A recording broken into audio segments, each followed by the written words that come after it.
The agenda is the formal swearing-in ceremony for Fire Chief Patrick Conley. If you could come forward, and I'm going to join Clerk Vorv up here.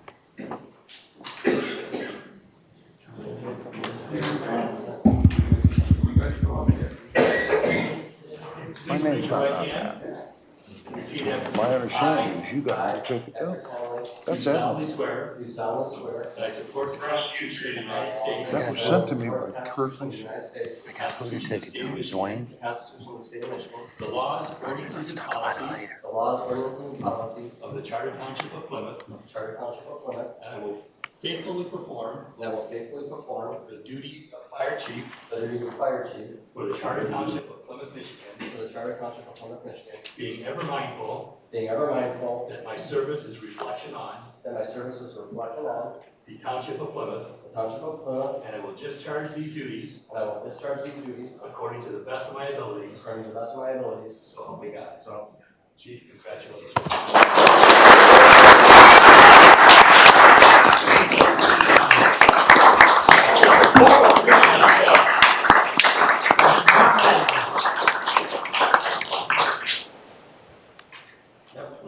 Never make your wife angry before she. That's formidable. There you go.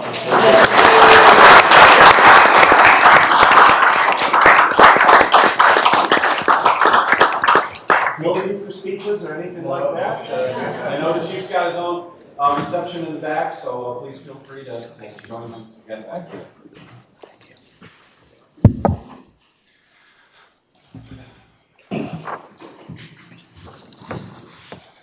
Okay. A tribute to Yep. So next, we have a tribute to our outgoing Fire Chief, Dan Phillips. And Dan, if you could come down here. We're not going to go through a formal photo op like we did before, but we have prepared this proclamation for you, Chief, tonight. And I'm not going to read it all, don't worry, but certainly something that you can frame. You know, Chief, I don't want to turn this into a roast or anything, but we could not have done the work, the incredible turnaround that we've seen in our fire department these last 6 years without your advice and counsel and your determination to see it through. So we are very grateful, eternally grateful for all of your efforts, especially recently trying to get us through the whole COVID crisis. You are a great resource for us, and a great resource not only to all of us at the Township Hall, but throughout the township for businesses and seniors and residents who needed assistance with COVID testing and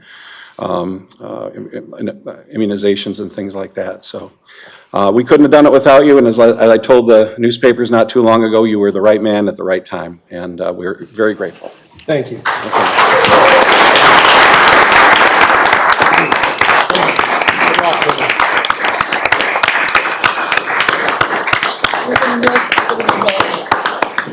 But enjoy those children.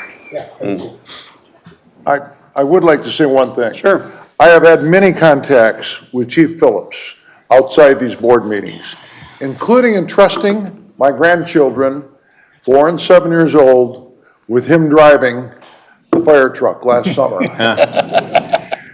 Chief Dan Phillips loves our children. He is a Boy Scout merit badge counselor for 5 merit badges, 5 different ones, and has always been accessible to the youth of our township. Thank you. Thank you.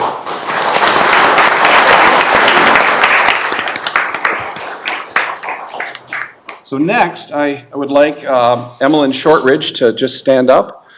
And Emmeline has been working on behalf of the American Heritage Girls Organization to build with her troop a pergola at Brentwood Park.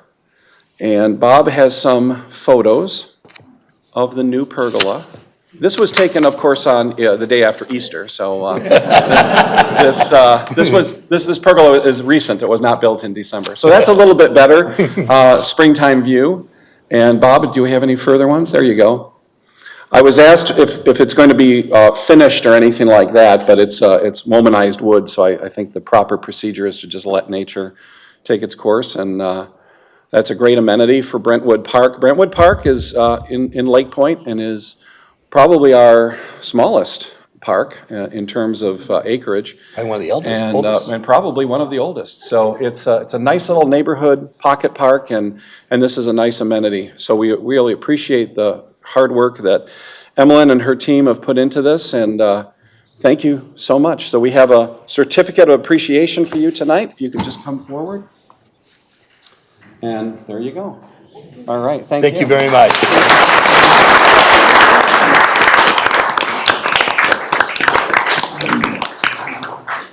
Okay.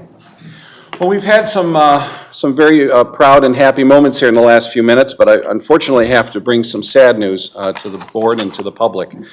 Yesterday, we received a letter from Mark Clinton, our township treasurer, announcing his resignation effective May 10th of 2022. Mark, as many of you know, has had some medical challenges going back as far as October. He's getting better every day, but just not fast enough in his mind to do the necessary functions of the office of treasurer. So he'll be on duty until May 10th, and then we will have to pick a replacement in the weeks ahead according to state law, which is very detailed in this area. So I'm not going to read the letter because I'll probably get choked up, and I don't want to do that. But I would appreciate the board's indulgence in allowing this to be placed on the agenda as item F1A for a receive and file. So as we go forward with the agenda, please keep that in mind. Also, I would like to move around items F1 and F2. So this means we'll put the Plymouth Walk PUD matter before the interview with Mr. Nitel, okay? We're all straight on that? All right, so I need a motion to approve tonight's agenda as amended. Mr. Supervisor, Mr. Clerk. I move for the approval of the amended agenda for Tuesday, April 26, 2022. Motion's made by Clerk Vorba. Is there a second? Second. Second by Trustee Monahan. All those in favor signify by saying aye. Aye. Aye. Okay, it's unanimous. Thank you. Okay then, approval of the consent agenda. Any comments or questions?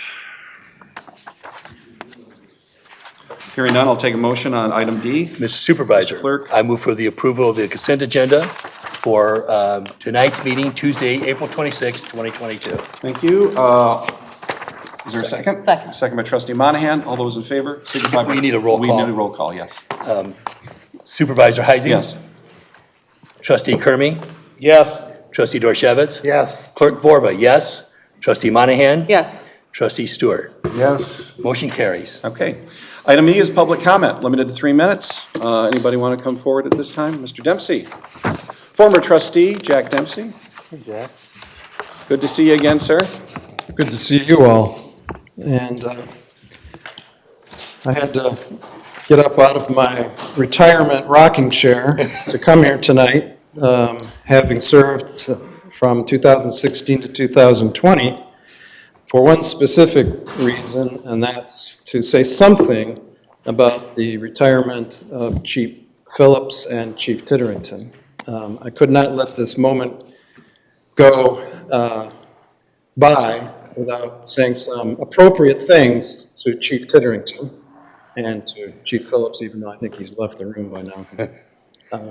But in all seriousness, I did want to say, as you did, Mr. Supervisor, we were blessed to have these two men of integrity, of leadership qualities, of candor, forthrightness, serving this township, serving its people, and I think, in my humble opinion, putting the people first over other considerations.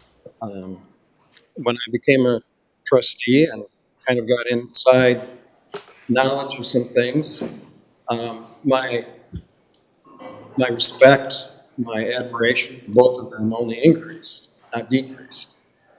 The courage that they both had in difficult times to, how shall I say it, fight for the right, as opposed to what might have been politically expedient, or maybe even personally expedient. was highly commendable. And I personally found, as a trustee, their candor in answering my requests. I would say to Chief Titterington, he was much more pithy with his answers than Chief Phillips was. You ask him what time it is, and he would tell you how to build a watch, but that was one of his endearing attributes. He had so much knowledge and so much passion. In fact, they both did. So I consider myself fortunate when I think of others who could have been in these capacities, serving what I did, to have the privilege, the honor, and really the pleasure of serving with them. And they leave big shoes to fill. And so I hope the new chief of our fire department will measure up to that. I'm sure he will. And also whoever replaces Chief Titterington, who will be missed. And so I just wanted to take a few minutes on behalf of myself, but I also think on behalf of the people of the township, to commend them both and to wish them well in their retirement, which is very awesome. Thank you. Thank you, Jeff. Thank you.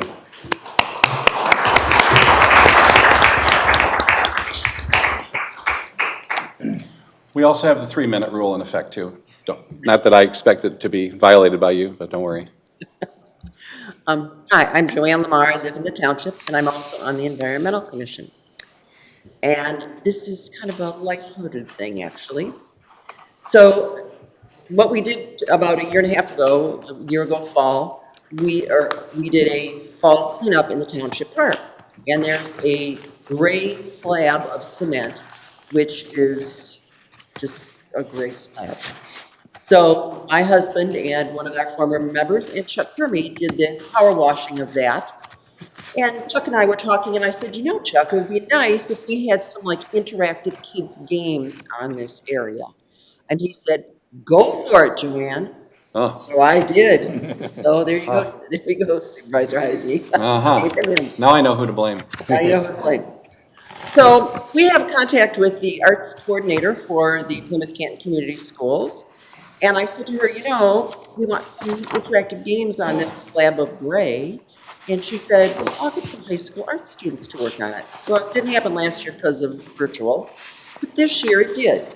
And they had some submissions in the fall, but then the winter kids said, we want to submit some pictures too.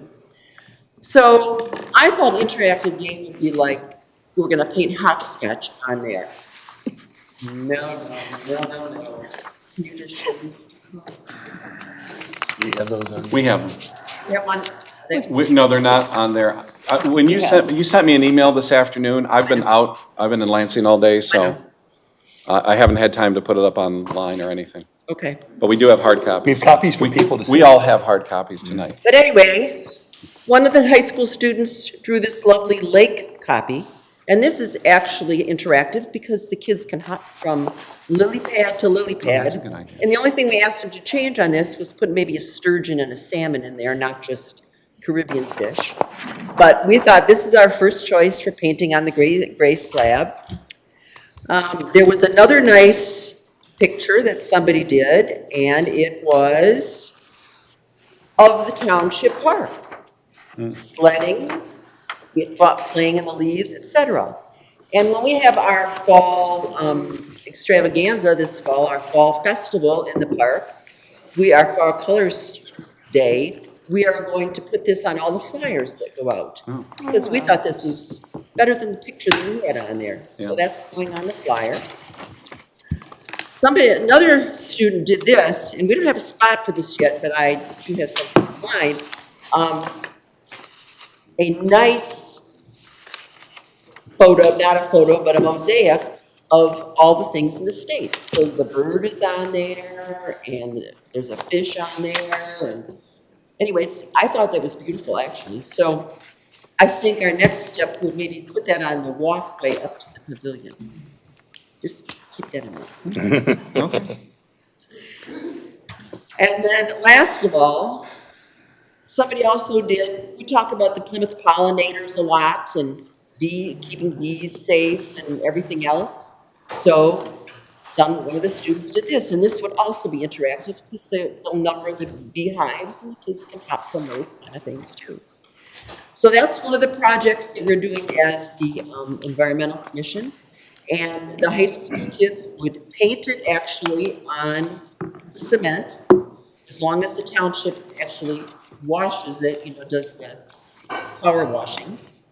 They'll buy the paint, and I don't think you have to send out any bids for anything. You don't have to bid for any Yeah, services. we'll work on that with you. So, but anyway, so we'd love to have the board approve this kind of quickly, because they'd like to do it in May. We have to wait for the rain to be done, but they'd love to be painting in May.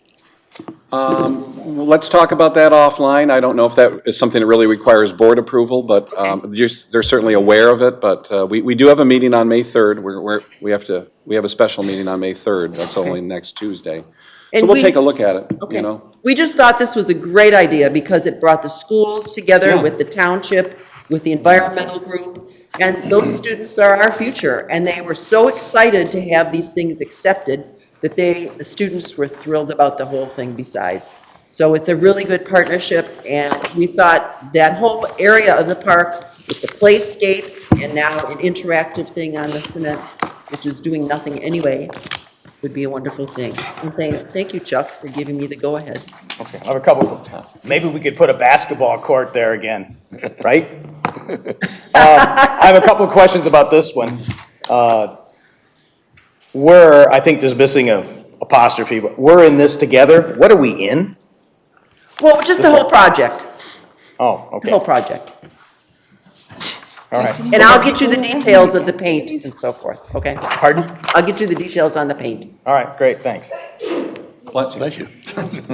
Okay, thank you. Anybody else at this time? Okay, then we're going to move on to item, There's a person right there. oh, I'm sorry, come on up.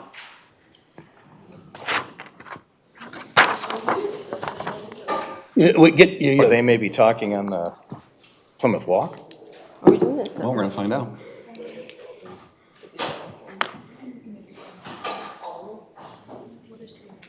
Yeah, but I mean, like, I don't have okay.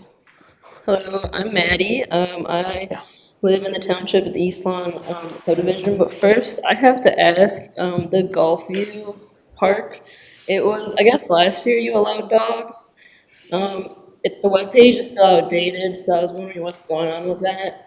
We only have 4 parks, and none of them allow dogs, so on leashes, obviously, so just wondering if you're gonna do anything about that. As of now, no. We did allow dogs, leashed dogs, on a trial basis last summer, and that terminated at the end of I think it was September 1st. So I know that was on the website. We have pulled that off the website.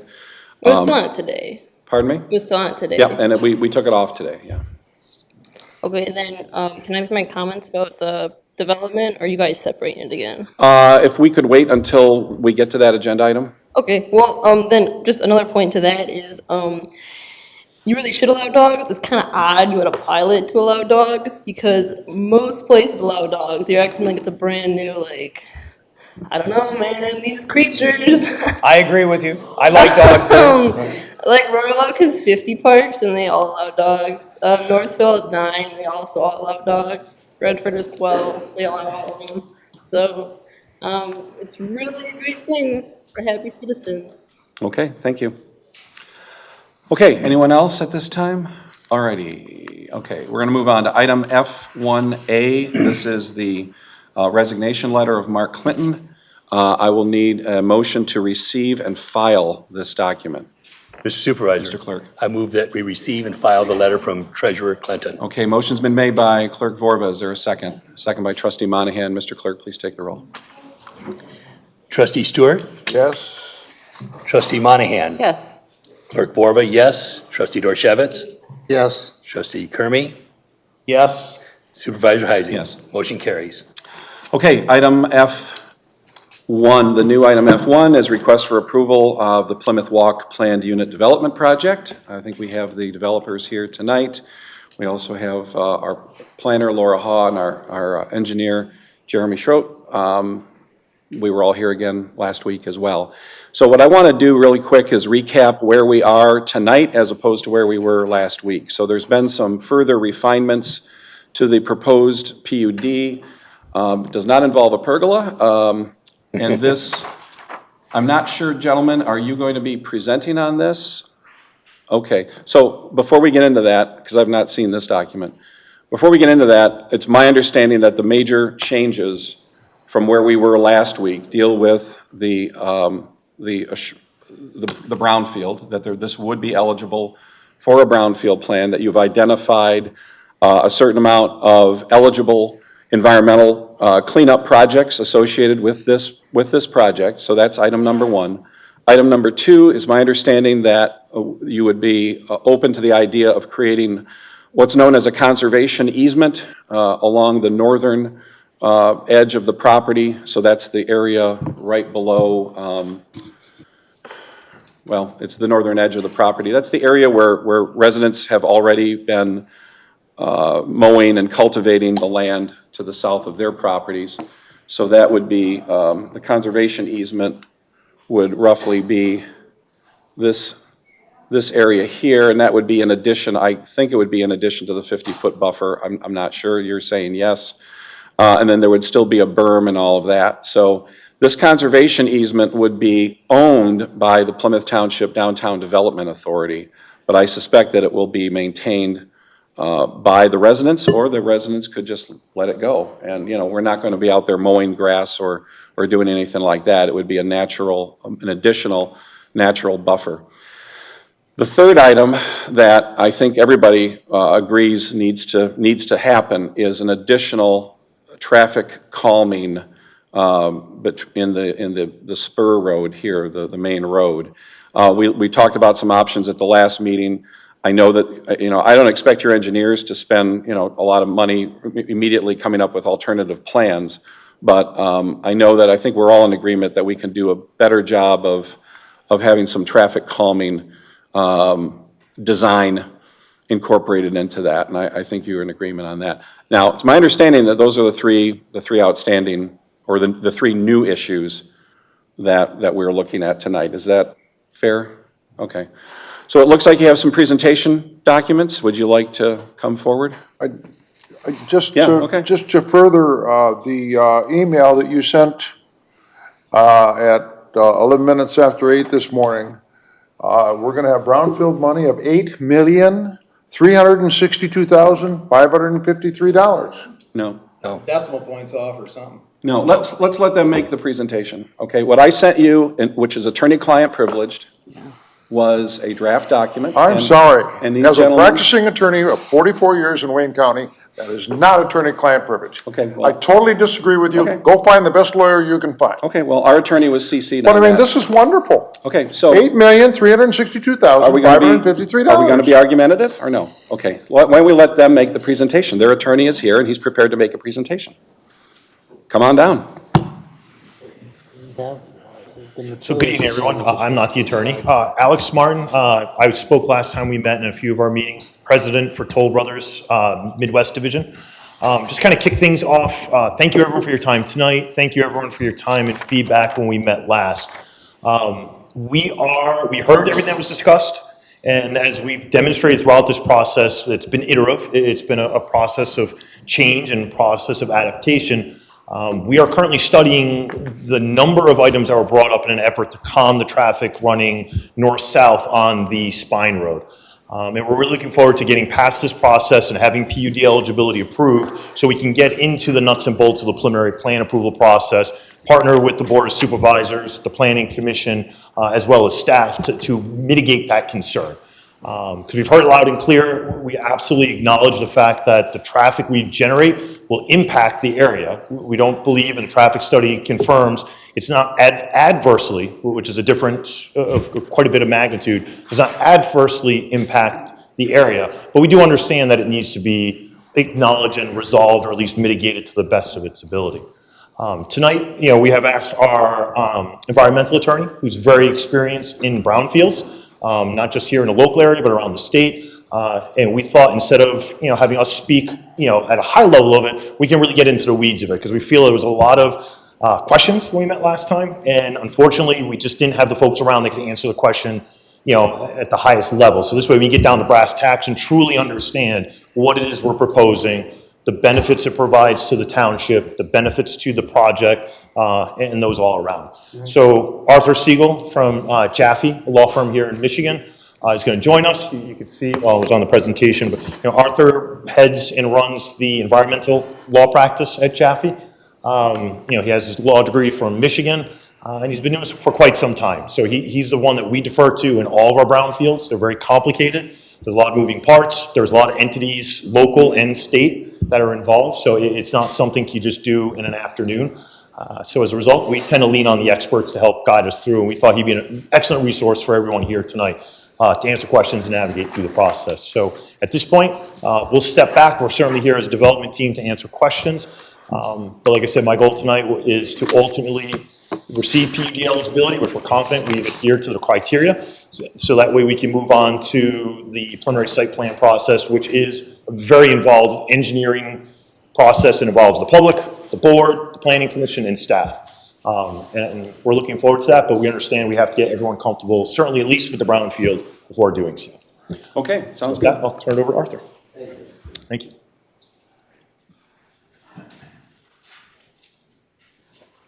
Good evening, everyone. I prefer being referred to as having done this for quite some time than what my children say about me, which is just that I'm old. I hear that quite often. So I wasn't at your last meeting, and I understand that there were some questions regarding the brownfield process and the brownfield statute, and I am here to try to answer those questions as best as I can. This is a little bit out of order, quite frankly, because typically there's a process you would go through, and I'll explain that in a moment, and we would be back here before the township board asking for approval, but there are a number of steps that we have not yet gone through. And as Alex said, we're looking at a PUD approval that's on your agenda for this evening. Next step in that process, this is really just informational. We're not asking for approval of anything relating to the brownfield at this point. I suspect in the next month or two, we'll be back. Excuse me. So there is a statute. It's Michigan Public Act 381 of 1996, which is the brownfield tax increment financing statute. And it literally does exactly what its name says. It provides the opportunity for tax increment financing for brownfield redevelopment. And that's what the statute does. That's how the statute works. Basically, in order to qualify, you have to have a property that is eligible. It has to be considered a brownfield. That can be a piece of property that is contaminated, or that is functionally obsolete, or that is blighted. It does not have to be contaminated to be a brownfield. Excuse me. Anyway, in this instance, the property in question, which used to be, I believe, was Whitecloth Steel, is in fact contaminated. It has been for many years from past industrial operations. So it qualifies, the first step is it qualifies as a brownfield. It is a contaminated facility. That's number one. The process that we will be going through is first we will come before the Brownfield Redevelopment Authority for the township. We will be presenting a brownfield plan. And the plan basically lays out the work to be done, the expenses expected to be incurred, funds that we expect will also be generated in favor of the state, because the state gets its piece, and in favor of the township for its brownfield local revolving fund. So the township benefits, the project benefits, the state benefits from this. And of course, the ultimate benefit is that additional work will be done to clean up the site. And that's certainly the most important thing here. So you've got a brownfield, you've shown that it's a facility, contaminated facility. You come before the BRA, the Brownfield Redevelopment Authority, with your brownfield plan. The plan is going to list a number of eligible expenses. And what's an eligible expense? There's a whole litany of things that can be included. Preparatory work, investigatory work, cleanup work, what's so-called due care work, to be protective both of workers working on the site and after, if any contaminants are left on site. So if you put a cap on a piece of property, that would be considered due care. That would qualify. Digging it up and hauling it off to a proper landfill for proper disposal, which is part of the components here, qualify as eligible expenses. Also, asbestos abatement, because this project includes the Elks property, the Elks building, removal of asbestos from that building, proper removal of asbestos and disposal, and also the demolition of that building itself. So also handling of contaminated groundwater, which remains, at least at present, on the site. So the goal here is not necessarily a full and complete remediation, but certainly a significant reduction in the amount of contamination of the property. After the Brownfield Redevelopment Authority has reviewed this and massaged the numbers, and you quoted some draft numbers, sir, and I've seen those same numbers, but the numbers are, right now, they're still moving, and they may change somewhat. They may go up a little bit, they may go down a little bit, depending on the work that gets done between now and when we bring our Brownfield plan in. But that's roughly the ballpark we're playing in. And some of that money goes to the local Brownfield revolving fund, as I said. Some goes towards the project. The developer takes the risk here. The developer spends its own money on cleaning up the site and doing the work and developing it. They front the money. The township is not being asked at this point for a significant grant or loan from the Brownfield revolving fund. We may have some discussions about that, but at the moment, the plan is the developer is going to spend its own money cleaning up the site, doing its remedial work and its due care work. If the project is successful and the property value rises, there will be an increment. That's where the tax increment comes from in the name of the statute. There'll be an incremental increase in the taxes generated, the property taxes generated on the property.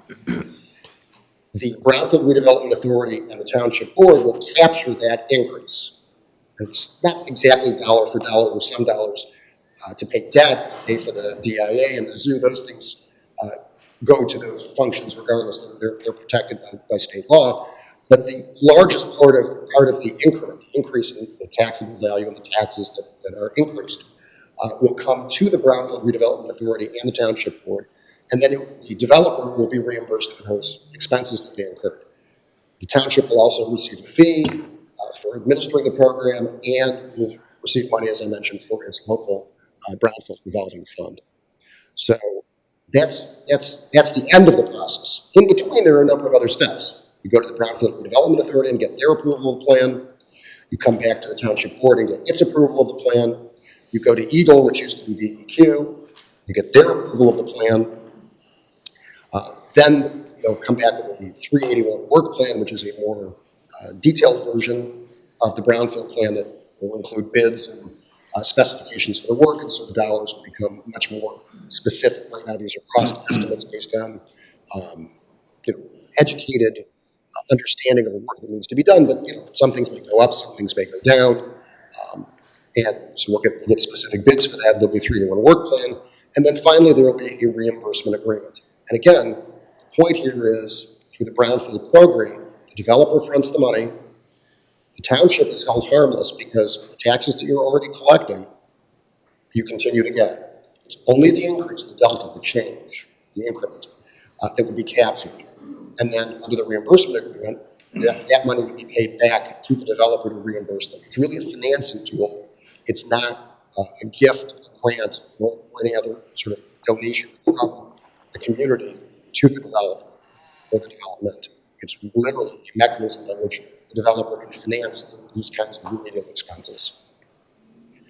That's both the long and the short of it. I don't know if any members of the board have questions. Question.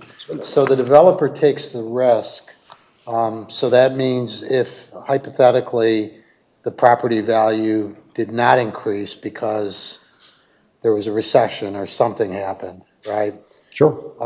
That means that would be no increment from which to reimburse the developer. That's correct, and we've seen that happen in the past. I will say that there is a period of time pursuant to that reimbursement agreement and the plan that would have to be approved, over which those taxes would be captured. So hopefully, even if in the short run, if there's an economic downturn in the next couple of years and the taxes don't go up as expected, I mean, hopefully they'll go up somewhat, but if they don't go up as expected, there will be a longer payout for the developer. If during the entire statutory period provided under the reimbursement agreement and the Brownfield plan, the taxes aren't sufficient, you're right, the developer would take a loss on that. So if we're talking about, let's use round numbers, $1 million, if over the entire statutory period, which can be up to 30 years, but if over the entire period, the property tax increment, the increase, doesn't equal that total, The developer, whatever the developer gets out of that, that's what the developer gets. And at the end of that period, if the developer's not made whole, the developer takes the hit. That's correct. Mr. Segal? Yes. Thank you for your presentation. Just a couple questions. One of the things you said was the site, when it gets to a point of significant decrease of contamination, does that mean that there is a standard out there in terms of what contamination can remain on that site? Well, yes, that's correct. And again, the brownfield plan's not completed, so I'm not ready to tell you exactly, chapter and verse on what's going to stay where and what numbers are going to remain where. There are state standards for residential standards and for non-residential standards in terms of what levels of contaminants are deemed acceptable. There's also instances where contamination may remain in place. The developer can do what's called prepare a baseline environmental assessment, submit it to the state, protect itself from liability. Its tenants, its occupants would not be liable as well. And if they can leave some contamination in place, provided that they exercise due care with respect to that contamination. So just by way of example, if you have contaminated groundwater but no contaminated soils, and the groundwater is 20 feet deep, well, as long as you don't put a well on the property, nobody's going to come into contact with that contaminated groundwater. And there is a plan here to dewater the site, remove significant amount of contaminated soil. They'll have to manage that soil, manage that groundwater, but is it possible that there may still be some residual levels of contaminants and that it won't be a full 100% down to zero cleanup? Yes, that's certainly a possibility. I guess what I'm concerned about is just leaching, the potential of leaching into any particular building. But you're saying that that's going to be mitigated by the work that's done on the site itself before any building is taking place, right? Absolutely. Okay. The other thing you said, at quote unquote, at this point, the township does not have to pay anything toward taxes. The developer pays the taxes to get the process started. As a lawyer, at this point, what does that mean? I mean, at some point, we may be liable to have to do that? No. Let me be clear. Okay. The developer, as I said, they're going to pay the costs of all of the work that's necessary.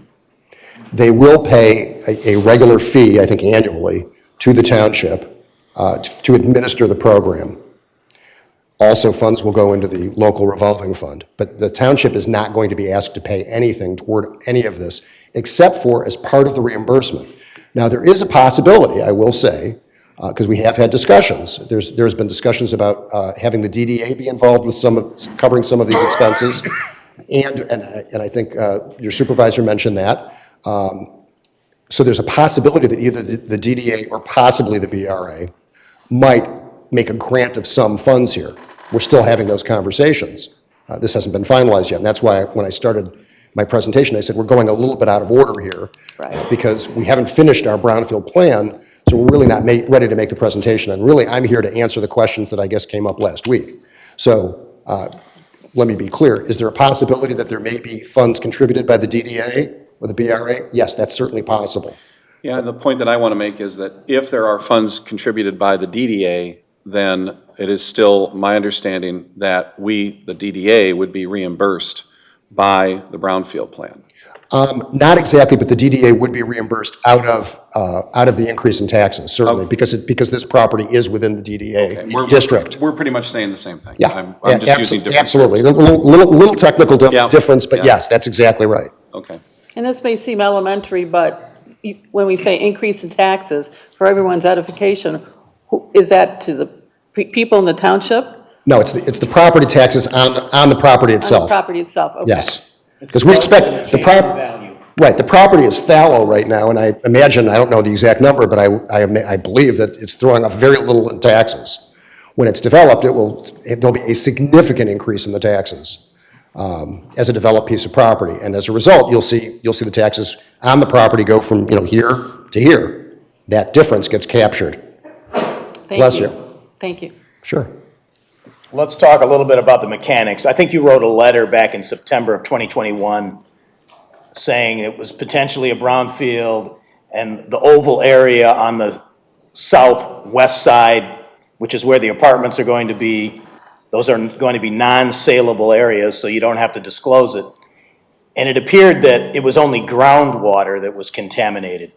And since the water table is probably 8 to 10 feet below the surface there, why will you want to remove that much soil if it's in the groundwater? I may not understand. And then what is the building for $400,000 you're taking down? Is that the Elks Club building, and you're going to call that a brownfield Well, expense, even though it's unlikely that that building has contamination? let me take your second question first. The answer is yes, I'm sorry, what?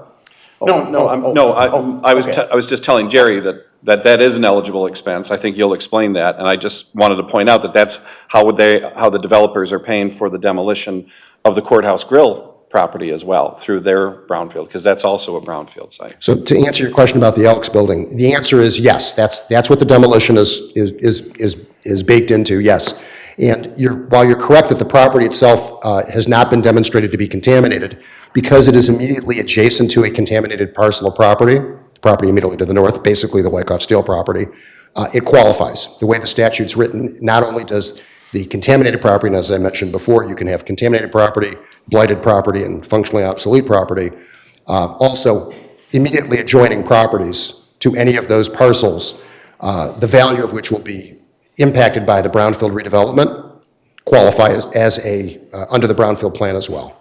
So that was your second question. So the answer to that is yes, that's what the demo is for, and yes, it does qualify under the statute. As to your first question, and again, we may be getting a little bit into the weeds here, and it may be a little premature, and I mean, I am just a lawyer, I'm not an engineer or an environmental scientist. I've been doing this a while, as Alex said. The answer to your question is, I believe, is that there have been additional samplings done that have identified small areas in the soils shallower than the 8 to 10 feet of depth you were talking about, where some contaminants were located. And there was a concern that those residual soils are in part a source of the contamination that we're finding in the groundwater. You're right, the primary concern has been at the site of late has been the groundwater. The groundwater continues to be contaminated. That contamination is unabated. And I believe it's leaching to some extent off-site. But the source material, the soils between the surface and where the groundwater is believed to be still in some places impacted, and therefore and we went back and had done some sampling on this, because you're right, originally we didn't think there was a significant soil concern, but we did find that there were soils that needed to be disposed of. In some cases, they're just bad fill soils, and the statute allows for those to be removed.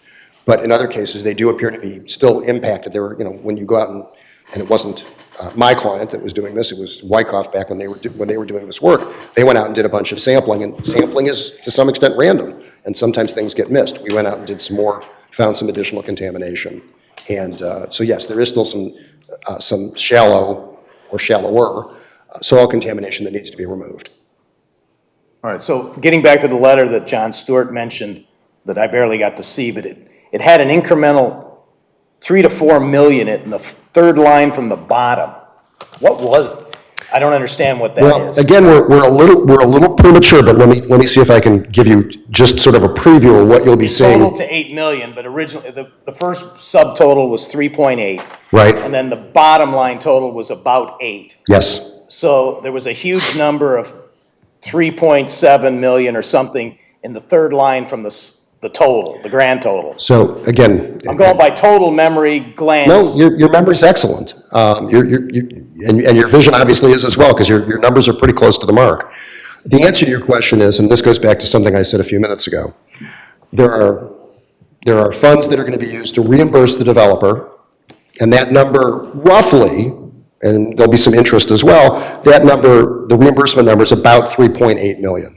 That's the expectation. It could be more, could be less. We're still refining the numbers. There is additional funds that will go to the state revolving fund, and that number is about $300,000. I'm rounding here. There's also funds that will go into the township's local brownfield revolving fund, and that number we're budgeting right now at about 3.2 million. Now, if the township wants to... That's in addition to the original expenditure of approximately 4 million, 3.8? Yes. Help me out, what is that? That money comes to the township over and above, and you can put it in your local brownfield revolving fund. You can then use it basically for any eligible purpose. So if you want to do phase ones and phase twos on properties for redevelopment, if you want to pay for cleanups of properties that there isn't a developer out there for, if you want to exercise due care on a piece of property that you think that the township has access to, that you think needs to be done, that the property owner is not stepping up and doing it, anywhere in the township, you can use those monies for those purposes. So we will be over recovering by about 100% the actual remediation work. Pretty close. I'd say, yeah, about 90%. So that explains why brownfields balloon and have all these fund balances like we have right now, a 1.4 million. I mean, and certainly, we can have this conversation when we get there, but if the township decides that it doesn't need that much money in its local brownfield revolving fund, we're giving you the option of the sort of the maximum of what you can obtain. If you want less because you don't need it, we can certainly reduce that amount. I mean, there's nothing that says it has to be that level. Because in 20 years, we might need that money for instead of capturing the TIF money, tax increment financing, we may need that money to go into the general fund and not be captured for brownfield. I don't think you can do. Absolutely. Well, no, we wouldn't be capturing it. It would just be part of the general tax roll, and it wouldn't be funneled to the brownfield. Correct. My point is that without studying it, I realize it's premature. That's too much money to divert to brownfield, because what it tends to do is create a pot of money over the decades that people want to figure out a way to use. Sure. Because we even considered, because we have so much money in the brownfield now, we considered dissolving it and putting it into our general fund, but it was rejected. No, that was the DDA. Well, the brownfield was on the list too at one time, but we it was on our objectives. I don't recall that. I'm not disagreeing with you, but I just don't recall that. We definitely had a discussion about dissolving the DDA. But on the objectives, I think it said both. Okay. All right, but anyway, Well, and to be I'm trying to avoid a 25-year in the future issue where you have money in reserve that is kind of locked up because it's brownfield and that's all it can be used for. Sure. Meanwhile, we have a fire department that is starving for a truck, and the money's stuck in there because it was tax increment finance captured and diverted to brownfield. Sure. Instead of going in the general fund. I'm talking about the over recovery of the actual expenditures plus interest. So we can basically throttle that tax increment number up and down. Okay, so there's a nod. Because we can do that with the DDA if we wanted to. Absolutely. Now, I'll give you this trick question. This whole parcel is also in our DDA. Can we, I hate to use the word divert, but can we assign some of that brownfield capture to a DDA? No, I don't believe you can.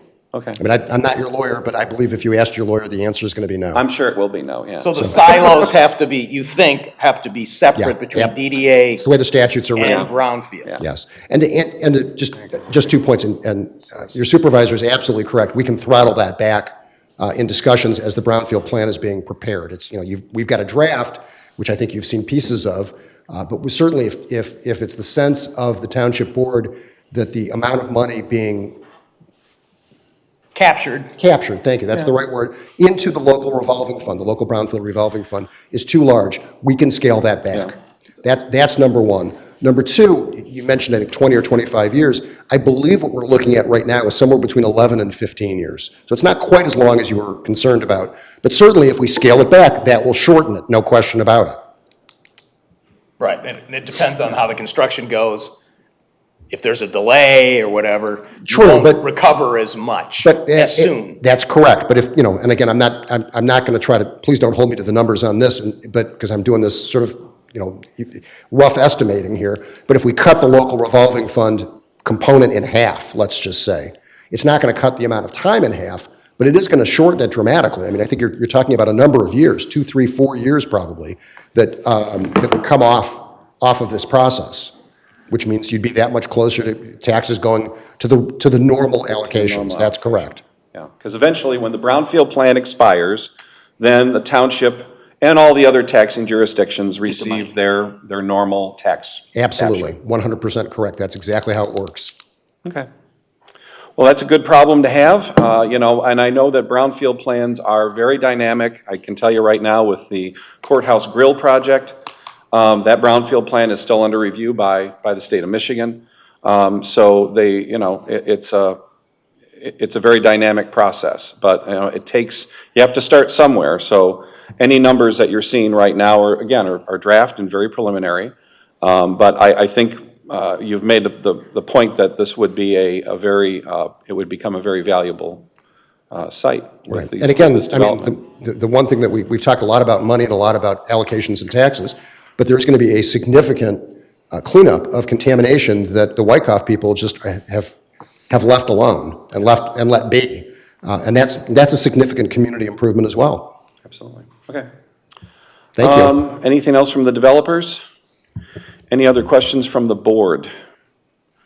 Okay, do the developers have anything else to add? I mean, I rattled off a couple other things here tonight, and I saw you guys were seemingly in agreement with the conservation easement and the traffic calming, but we recognize that would be addressed in the second phase. If approved tonight, it just goes back to the planning commission for that additional fine tuning. Who will make the technical judgment that there's enough traffic calming based on the approved design?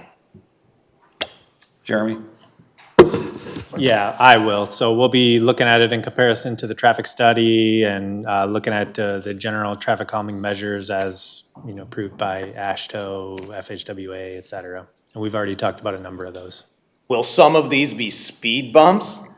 So it really depends on where we end up with on a public or private road for the spine road. So if we get into a public road, we have to obviously deal with Wayne County, and there's going to be stipulations associated with that. But there's a number of other traffic calming measures that we can look at, like 90-degree bends, T intersections, bringing in the width of the road and keeping it with barrier curb on either side. That also helps calm the traffic, which is exactly what the plan is on the. So putting an island in the road?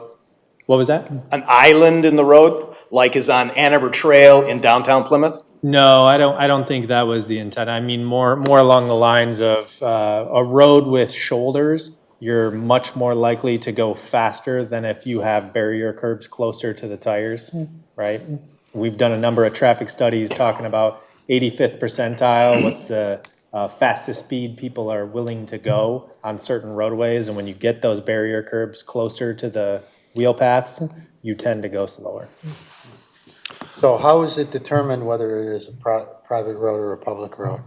Right now, the determination is whether or not it connects to two public roads. So if Gold Arbor were a public road, and then obviously the roads to the north are already public, that would be eligible for a public, but the developer has the ability and the right to choose whether or not that's public or private. Okay. And again, that would have to be determined later. All right, any questions from the public at this point? But again, we've had an extensive discussion already. If there's anything specific to what you've heard tonight, that would be encouraged. Yes, sir, come on forward. No, sorry, the gentleman behind you. We need your name and we'll need your address as well. And you have 3 minutes from. Thank you. My name's Travis Perrin. I'm at 11323 Waverly Drive. It's on the north side of the property. My question is about the brownfield kind of designation now and how that has come to light from just only 2 weeks ago. There wasn't so much talk in the beginning of the plan. There wasn't any kind of talk there was any remediation needed for that site, and the apartments were going over there because we didn't have to disclose the contamination and everything. And now, today, we're hearing about all this new funding and kind of way of the brownfield. So I have a concern that you're going to get into the project and it's going to open up Pandora's box, and there's going to be a lot more contamination than thought. It seems like that's already happened over the last couple of weeks or additional sampling. And how are we going to assure that that's under control and it's not going to kind of get out of hand once this project starts and we're stuck with a contaminated area that's kind of out of control and the field has been plowed and so on. Okay. So I don't think there's been any additional sampling done in the last 2 months. So the brownfield is more of a financing scheme. Okay. That's an interesting point. Okay, next. That's an interesting choice of words. scheme. Well, then, vehicle. Let's call it a vehicle. That's what they want, so, come on. Yes, yes, ma'am.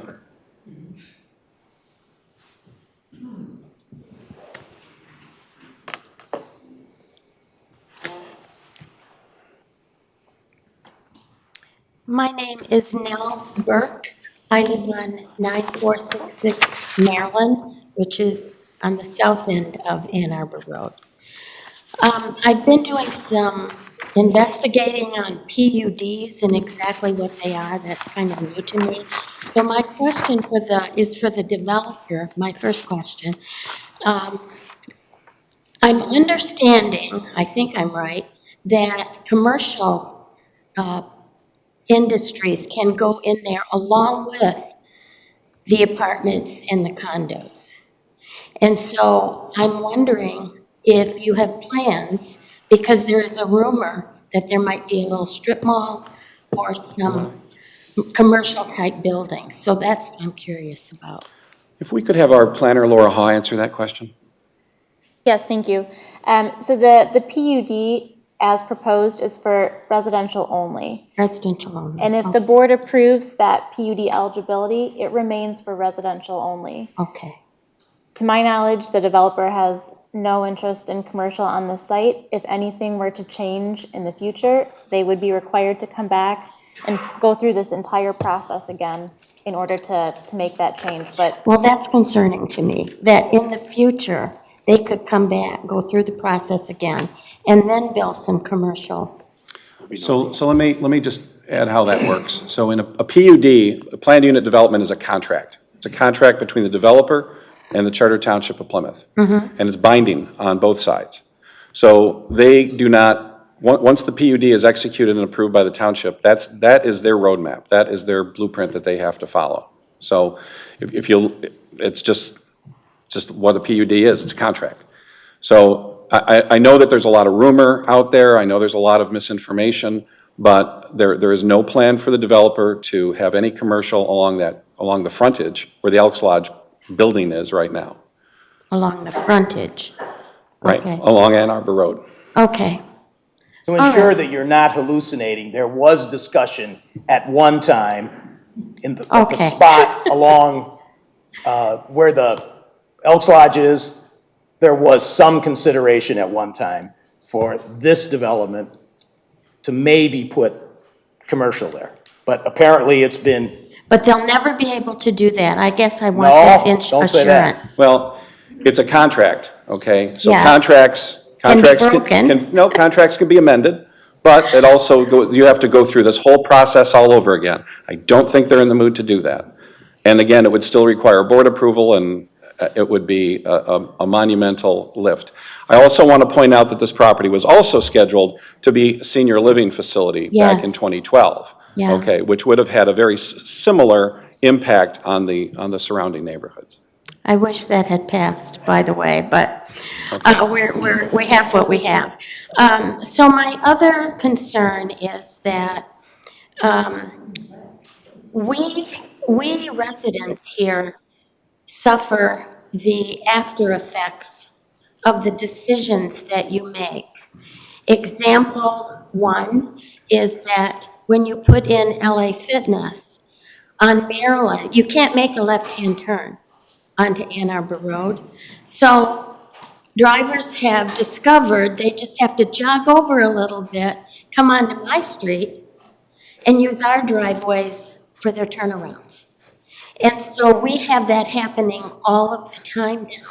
I have to leave my car parked at the very end of my driveway so that it prevents them from coming up so close to my house that it can be scary. So we have more traffic. We also can't get out of our neighborhood as easily because of the amount of traffic on Ann Arbor Road. And I am close, my street is close to the intersection of Haggerty and Ann Arbor Road. So it can back up, there can be lines there. And we just have to sit there and wait in order to get out of my street and take care of business. So that is, the concern is you're going to be bringing even more traffic onto Ann Arbor Road. Even if you do the north side, you're still going to have more traffic coming out onto Ann Arbor Road. Another after effect. Can you please wrap it up? I mean, you're almost Another pushing after five effect. minutes. Another after effect that my neighborhood has is that when Amazon took over, the prior business was an 8 to 12 hour a day business. Amazon has extended their warehouse to cover the whole back end of my neighborhood, the whole back end. Now, when the people on that street look up, yes, there's a privacy fence that's been there forever, but their big blue strip they've painted on is above the privacy fence. So those people, when they're in their backyard or looking out a window in their house, see a big blue strip there. Okay, can we please wrap it up? And it's lit up at night. We're not talking about the Amazon property tonight, ma'am. This is an after effect of decisions you guys have made. No, it's That's not. what I'm telling you. Okay. These are after effects of decisions, and you obviously don't want to hear them. No, it's not. And what we're that's here to- too bad it's not for what we're here to you. talk about tonight. Yeah, you're not going to talk about it. When are you going to talk about it? We've had those It has discussions, never been actually. talked We've about. had those discussions. Not since I've been coming. Okay, thank you. Thank you. Next. You are so rude. I'm sorry, I'm trying to be fair to everybody You're and make not. sure that people You're not have time to speak. Yeah, I am. I'm giving everybody a chance to speak, under the rules.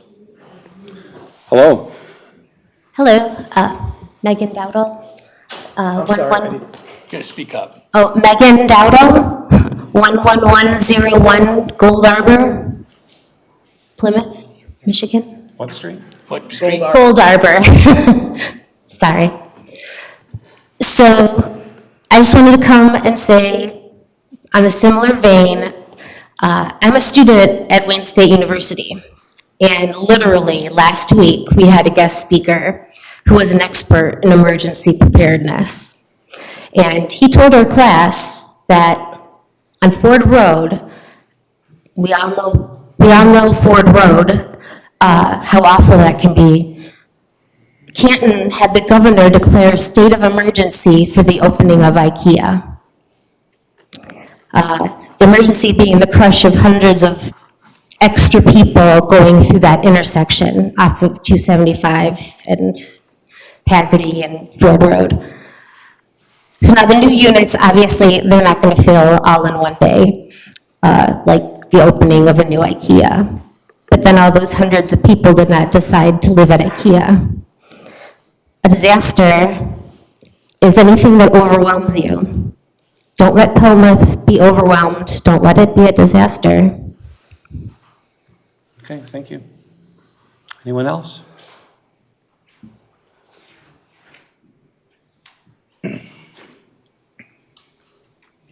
Hi, I'm Sherry Biddles. I live at 11419 Waverly Drive. I just wanted to bring up the concerns about what you are calling it the north entrance.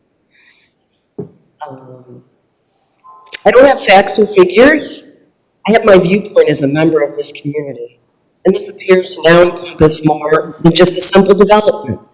We are all well aware of the need for the development, if it has to be. This now becomes an issue of how it impacts the people in the surrounding neighborhoods.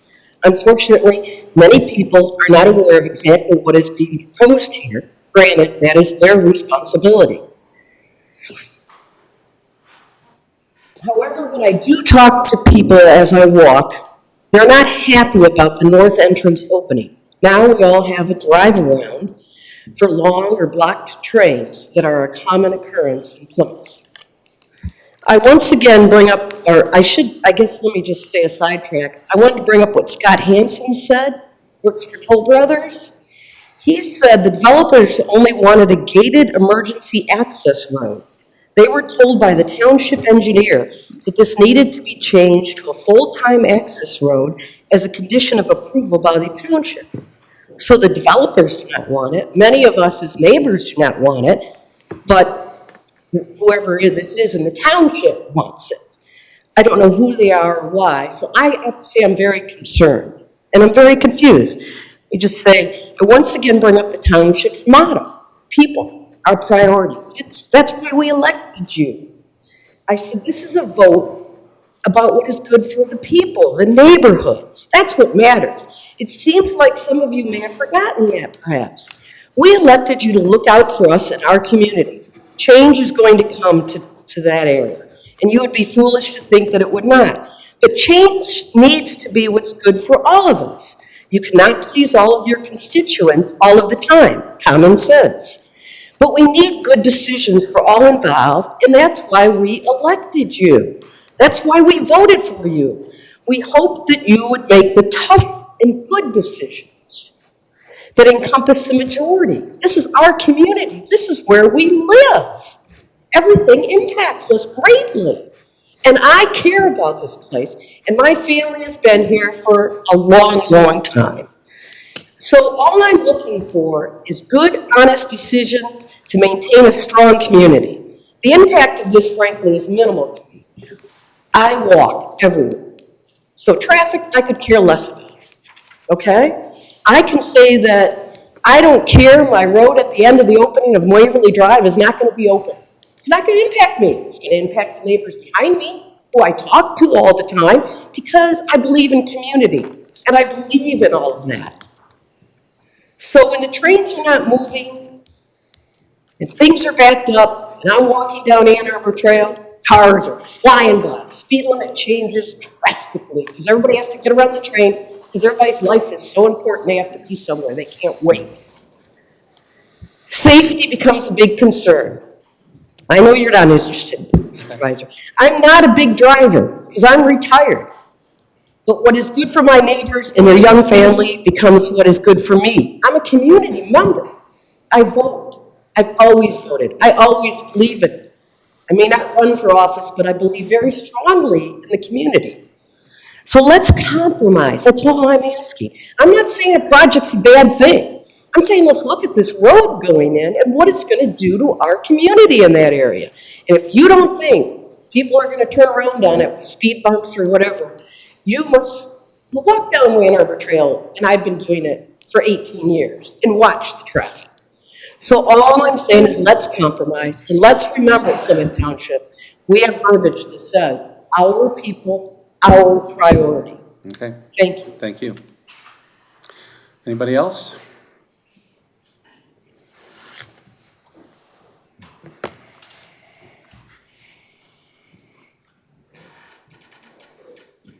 My name is Madeline Piontek, and I live at 42015 Michael Drive in East Lawn Sub, which is right above the development. First, I want to say, when they first started saying this, they really weren't saying anything about soil contamination, as we said before. So a big concern of mine is Toll Brothers have other developments that they describe as a dust bowl in their neighborhood. I know even if they clean it up, like, you can never really do it perfect, so it's a concern of mine to be kind of been feeling that, especially with us trying to dust bowl. And I know I'm not really here to convince the supervisor to change his mind on his vote, but I would like to say to all of the other trustees that if you have any doubt, maybe just say no, because you act like if we say no, a steel stamping plant's going up tomorrow. That won't happen. I think you can say no, and you can tell the developers, let's change it up, because I don't think it's horrible, but I think it could be a lot better. I know we think, oh, it's so cool, they can walk downtown, walkability, but you don't get any of that in neighborhoods, feel social connection with that. I do like what you guys did with that, natural area almost up top. But I also think that, and I think I can get the neighborhood behind this too, is if you put a park up there instead, at the top, instead of where you have the park at the other side, you might not even need berms there, because we could make it more of a community park, and that would foster a great sense of community with everyone. Social connection is the way to get people to stay within your township, and that's what you guys want. And I think it could be great for you guys to bring people into your community. You could keep, like a butterfly garden or whatever, because it shows, your environmental side. But I just think that could really add to your community. I would bet that most of our neighborhood would probably go to that. If it's in your community, I know you said before, we can go to it. I don't think people will. We only have 4 parks in Plymouth. We don't have dogs. So maybe that's something you could do, and you wouldn't get as much pushback. And also to the trustees, I think you should look at this as you can tell us we'll change it after. We may say yes, change it, but things always slip through the cracks. So why don't we change things, and then later we would vote yes. You know, I'm just saying, if you have any doubt at all, just revisit it. Think about the residents. You want to go for the future residents of the development, but also the current ones. You don't want any infighting between them. Before you go away, you had an idea what I thought was pretty good in your letter. Laura, you may want to look at it when you come up with the plan. It had to do with walkway through the berms to the park to provide some neighborhood cohesiveness. She mentioned it in her email. It was a very long one, but I gleaned that from there. And it seemed to be a good idea that is worth investigating. Otherwise, you will end up like Amazon. You know, I mean, yes, they're not a community there, but it's us against them. But if you have a park and you can meet your neighbors, you know, you might not even need the berms or anything. So. Okay, thank you. All right, anyone else? Okay, oh.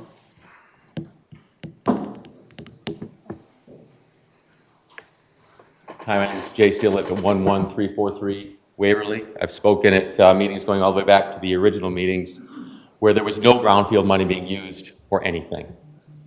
The developers are clear about that. Watching this process has been very disheartening since the fall to watch the way this has developed through the Planning Commission to the Board of Trustees. This got by the Planning Commission barely. A 3-2 vote on a special meeting out of a 7-person commission. If you watched, I hope everyone watched the end of that meeting when the vote was taken. It was painful. It was a vote was suggested, proposed, nobody wanted to second it. It almost died right there, and then it barely passed on a 3-2. Very disheartening to watch that and see how that developed. It wasn't a confident pass through. Now we're here, and we're going off of what the engineer and the Planning Commission has, and nobody wants to go against what we've put in there as far as the planner's recommendations on what it takes to be a PUD. Clearly, anybody who's looked at the plan, it's only shown in pieces now, if you look at that plan and the neighborhood it's in, how we can say that that passes number 5 and number 6 of what it takes to be a PUD, I don't understand. I'm a mechanical engineer by trade. I'm not a civil engineer. But when I look at the 1-story homes and then 100 feet away we're going to put 3-story homes and a ton of them, it doesn't fit.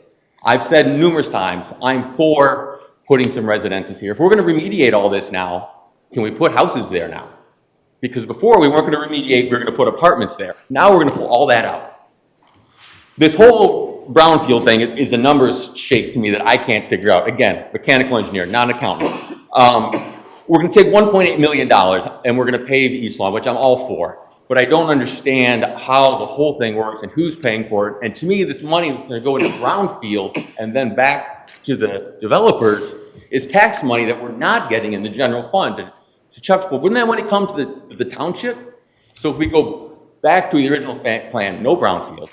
We downsize the project more than the 1%, which is just a numbers game. We're going to take out some 6 1-bedroom apartments and make 2 3-bedroom apartments, and we're down 4 units and we're under 11 per acre, and that makes the math work. That's what they've done. They're not really taking out people, just some doorways.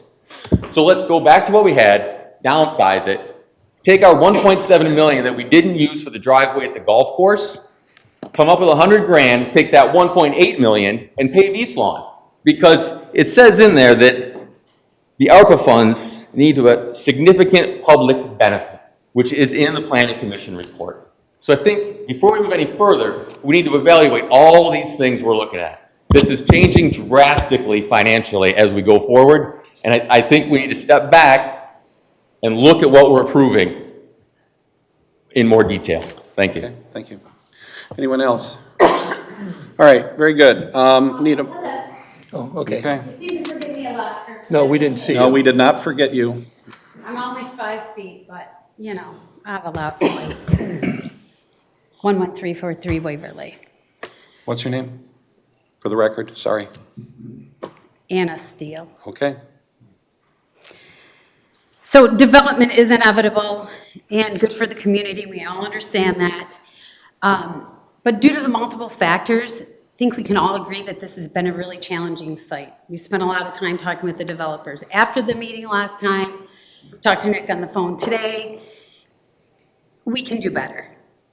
We hear that there are possibly better plans out there, but things are evolving and changing. I think what the community is asking is that some of these changes be brought forth before the PUD is decided on.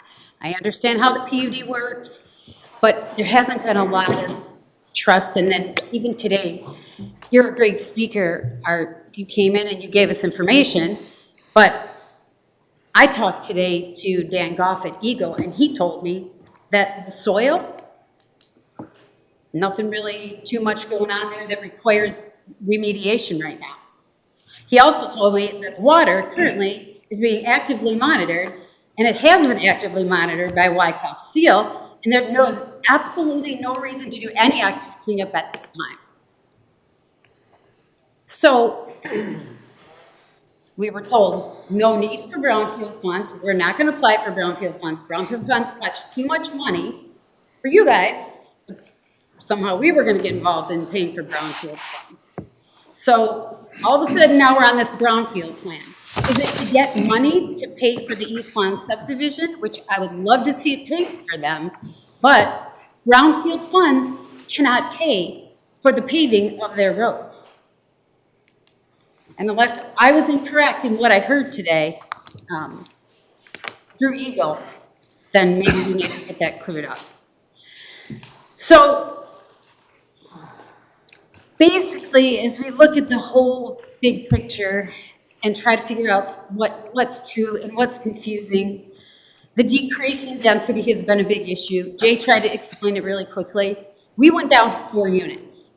Units equal doors, right? So everybody followed that. We take out 4 one-bedrooms, and then we take 4 more one-bedrooms, and we add on a bedroom or 2, and then we may have more people. And I asked that question very pointedly last week, and I was given an honest answer. So kudos to Toll Brothers for their honesty and transparency, and same to Nick. But that makes it difficult as a people to hear and see in writing, hey, let's push the PUD through because they're doing everything that we asked them to do, and they're doing more. 1%, less than 1% is barely more, and it's a smokescreen of more. The traffic studies, we've gone over it and over it. No one can say we will not be adversely affected. Tree canopy, that was on the Planning Commission's list. That hasn't been addressed. So saying we've done all these things, have we? Or are we just saying we have?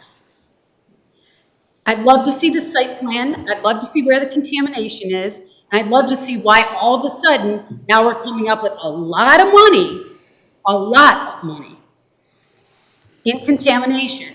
I asked for it today, they couldn't get it to me today. So are we really going to tear everything up? In that case, like Jay said, let's put houses. That would fit. So we've made a lot of changes in a very short amount of time. DDA money, no DDA money.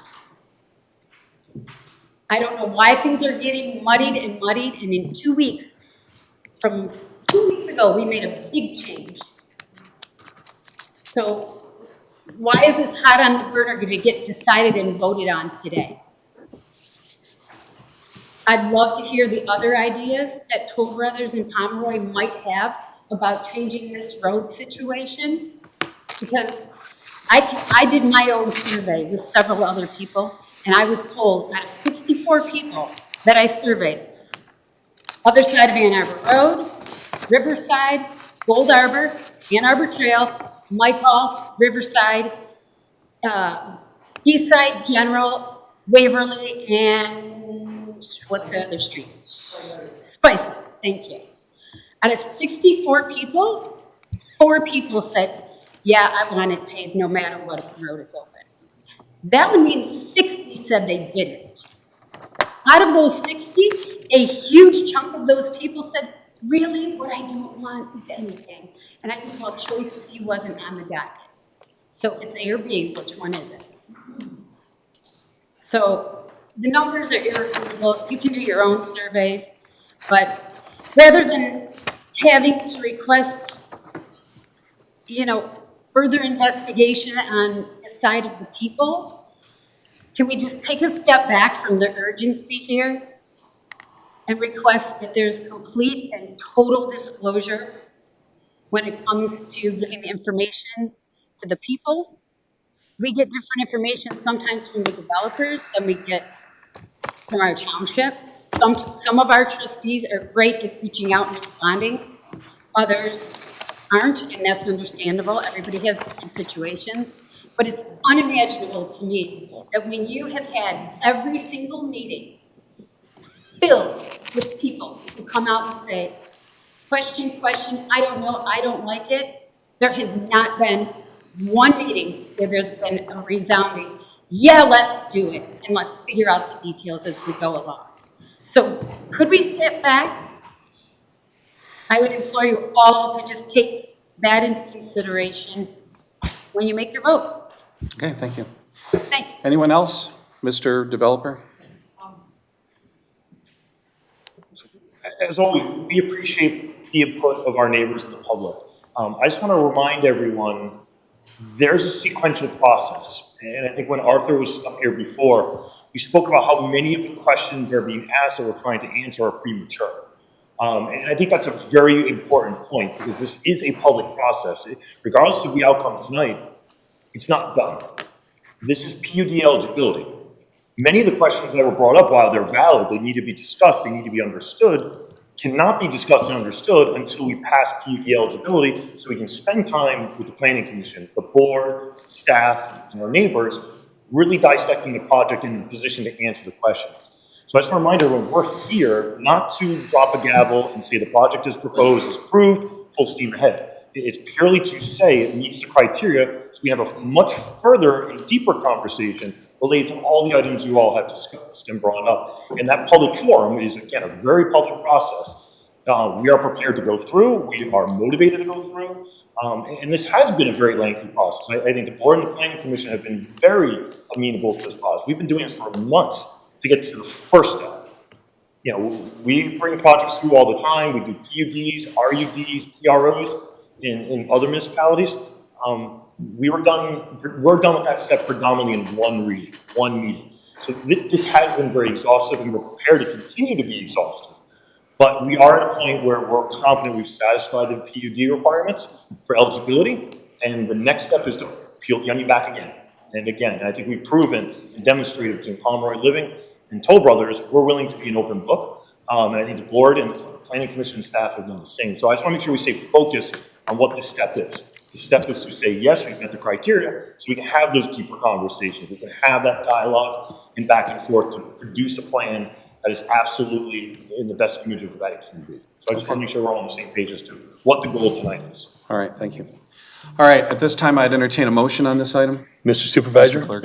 I move to adopt Resolution 2022-04-26-23, authorizing the approval of the planned unit development option for the Plymouth Walk residential development as recommended by the Planning Commission, subject to further refinement of the plans, including but not limited to the incorporation of traffic calming measures and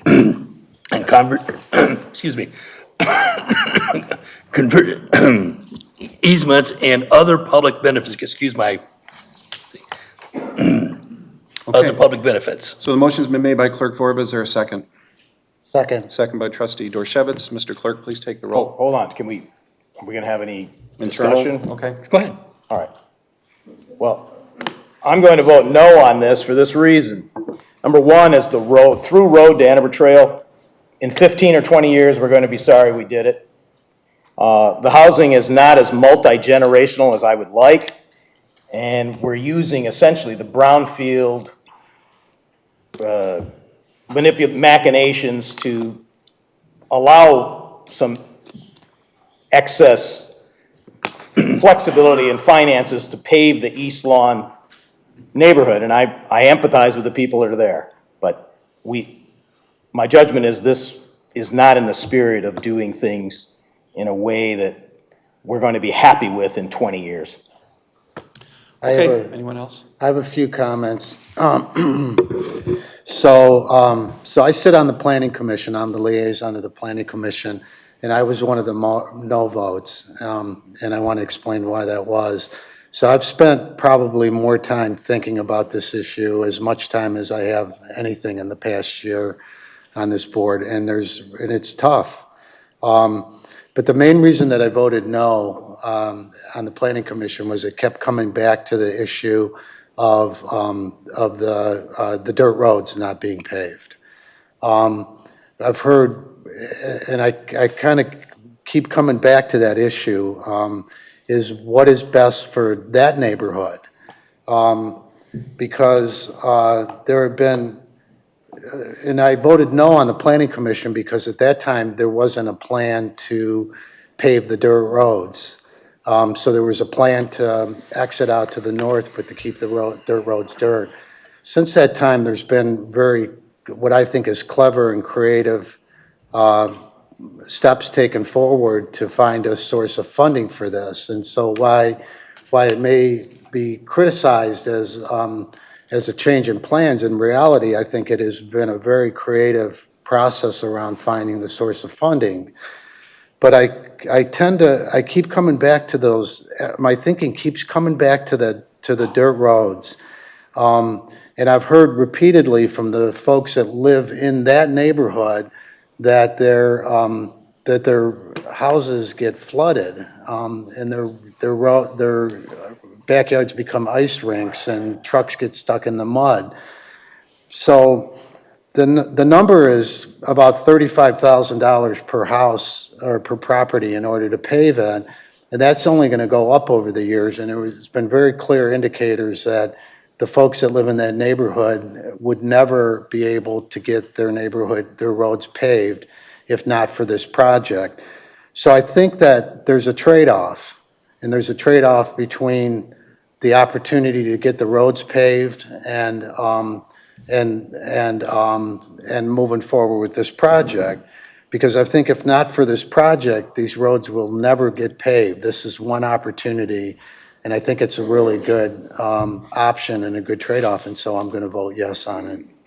I just want to echo what Bob has said. When we first started this, there was a lot of confusion what was going on. I know someone had mentioned that earlier today, and I certainly appreciate all your comments here today, the other meetings that we've had, as well as emails. But I will say, just like Bob, one of the big things that it seemed to be at issue was the fact that this road needed to be paved. First was whether or not we were going to have an emergency road and whether the road was going to be open. So we discussed that last time. But all along, it continued to be this issue with whether or not the neighborhood should have anything other than dirt roads. And unfortunately for you citizens that live there, I mean, I heard crazy talk like, you know, the low income, you know, blah, blah, blah, blah. No, you know what, that's not right, okay? Everyone deserves to have the same sort of treatment in our township, okay? So that's important to me. Now, I will tell you, somebody sent an email, remain nameless. It was from 2008. Guess what issue was discussed in 2008? This issue was discussed in 2008. And not only was it discussed, the residents were trying to find a way because homes were going into foreclosure and their property values were going down. And why were their property values going down? Not only because of the foreclosure homes, but also because nobody wants to live on a dirt road, or most people don't, okay? So this is an issue that these residents have been dealing with for years, okay? And I think it's about time they get their road. So I'm going to vote yes. Okay, anyone else on the board? Yes, please. And I would ask the board please don't let your emotions overcome intelligence and interrupt me. My words are 882 parking spaces, 1,000 people living there, a 3 or 4 story high rise. It doesn't fit. Toll Brothers Corporation comes in and builds a building and they're out of here. You own part of Ann Arbor Road. It doesn't fit. There was no rush to approve this tonight. I asked 14 days ago if there was going to be a vote on April 26. I was not given a clear answer. So I hope it's reported that we're looking at a facility, a building by Toll Brothers Corporation. You're very proud of your status. Counselor, I understand brownfield money. It can be used on another project. It is state tax dollars, and sitting behind you is our state representative.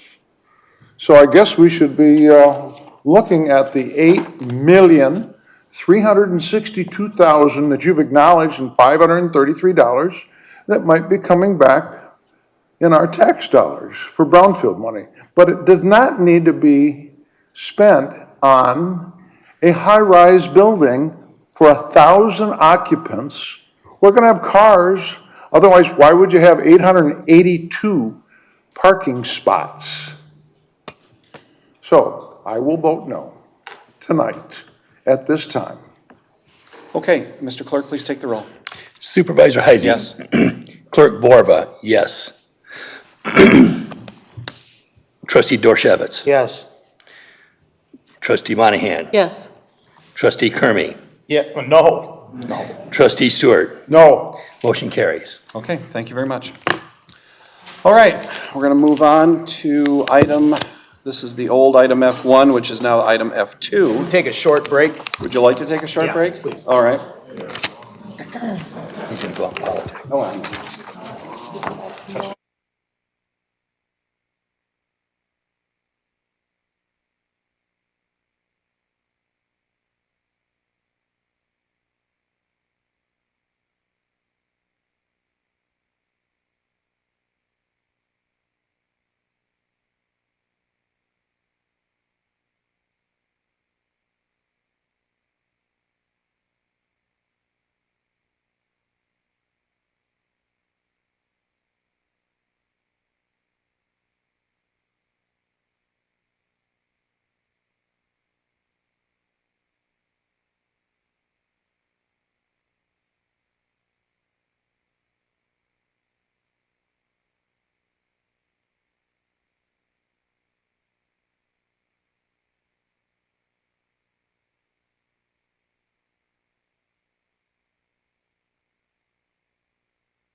All righty, let's get back to business. Do we know where trustee Stewart is? No, it doesn't matter. Okay. Stuck in the bathroom. Okay. Then we are going to get started on the next phase here of our meeting, and that would be the introduction of our recommended candidate for the new Plymouth Township Police Chief. This would be Mr. James Nitel of Plymouth Township. So I'm going to have Chief, how do we want to do this? Chief, how about Chief Tidrington make an introduction? I'll say a few words. And say a few words. Make sure your mic is on. It is. Now, I hear him. Here he's coming. wait for him. He's coming. Is it green? It's red. Green, no, for that. I got the big mic up there. We got the big mic up. Okay. Green means red? Yeah. Now, first of all, after everything he has seen tonight, does he still really want this job? John, we got to get going here. Okay, so Chief Tidrington, go. I am going to miss Tuesday nights. You're going to miss Tuesday nights? They're not as good as they were 10 years ago. That is true. That is true. We're a lot more boring now. So, a few words, first of all. When several months ago, I informed the supervisor that I was contemplating retiring after 20 years. He didn't try to talk me out of it. I'm still wondering about that. But we did discuss who we should bring in as the chief of police. And one of the factors that we considered was not just only the short-term impact that the chief would have, but we also wanted a long-term succession plan. And if you look at our department, there's going to be, after Assistant Chief Kudra is going to retire in a couple years, 2.5 years, there's going to be other retirements. So we're going to have a really young, I don't want to say inexperienced department, but we're going to have a really young police department. So we felt it was important to have somebody that would be the police chief here for at least the next 5 to 10 years. When I got here in 2001, I never thought it was going to be 20 years. And some of other elected officials were hoping that it wasn't going to be 20 years, but that's totally a different story. So over the last 20 years, the police department has really evolved, and I'm proud to say that we've really developed a culture of service to our residents. When you analyze what police officers do, there's only a small percentage of the time that we do the cops and robbers stuff that you see on television. The rest of the time is spent, at least in our department, is helping residents and trying to improve the quality of life for our residents. And I think, I certainly can't take credit for that. It's our officers that have bought into the program and into the culture. If you'll indulge me, I received this letter from one of our residents, an elderly resident, a couple of weeks ago, and she wrote, took the time to write to me, which many residents often do. But she said, "Dear Chief Tidrington, I'm going to tell you something that you probably already know, and that is that you have 2 of the finest young police officers in the state of Michigan working for you. A week or so ago, I locked myself out of my house. It was very cold, and I didn't even have a sweater on.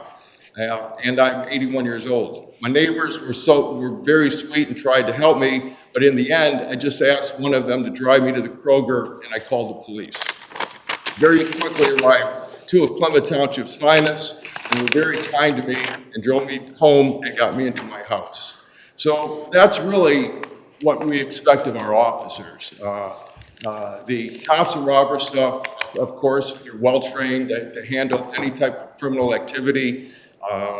But the important stuff is what happens when a resident calls at 2 o'clock in the morning, the dog next door is barking, and she can't get to sleep.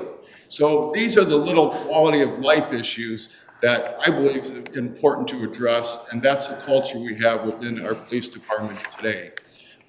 In considering a candidate that is going to carry this department forward, I recommended to the supervisor that he sit down and interview Mr. Jim Nitel, which he did, and we had several meetings with him, and that is what brought us here this evening. I was going to introduce his family, but it looks like it's half of Plymouth Township, so I'm going to ask Jim to come up and introduce his family, and then you can have a question to answer for. Chief, thank you. First of all, it's an honor to be in front of the Board of Trustees today. Thank you for the work that you do for our community, for my community. Start by introducing my mother and father, Jim and Ann Nitel, who live in Edinburgh, residents of Plymouth Township for about 20 years. Next to them, my beautiful wife, Jackie, of 23 years. We live on Walnut Ridge. My sister, Maureen, and her husband, Bill. Maureen is almost a 30-year veteran of the University of Michigan Public Safety Department, and she's a founding member of our Special Victims Unit there. So I'm very proud of my sister, Maureen. My brother-in-law, Bill, is retired from the University of Michigan. My sister, Peggy, is an executive of Ford Motor Company, almost 29 years now, and her husband, Chris. And they live on Powell Street. My sister Maureen lives on Ann Arbor Trail, not too far from my residence. So Wow, that's a lot of votes. we are a family committed to the township.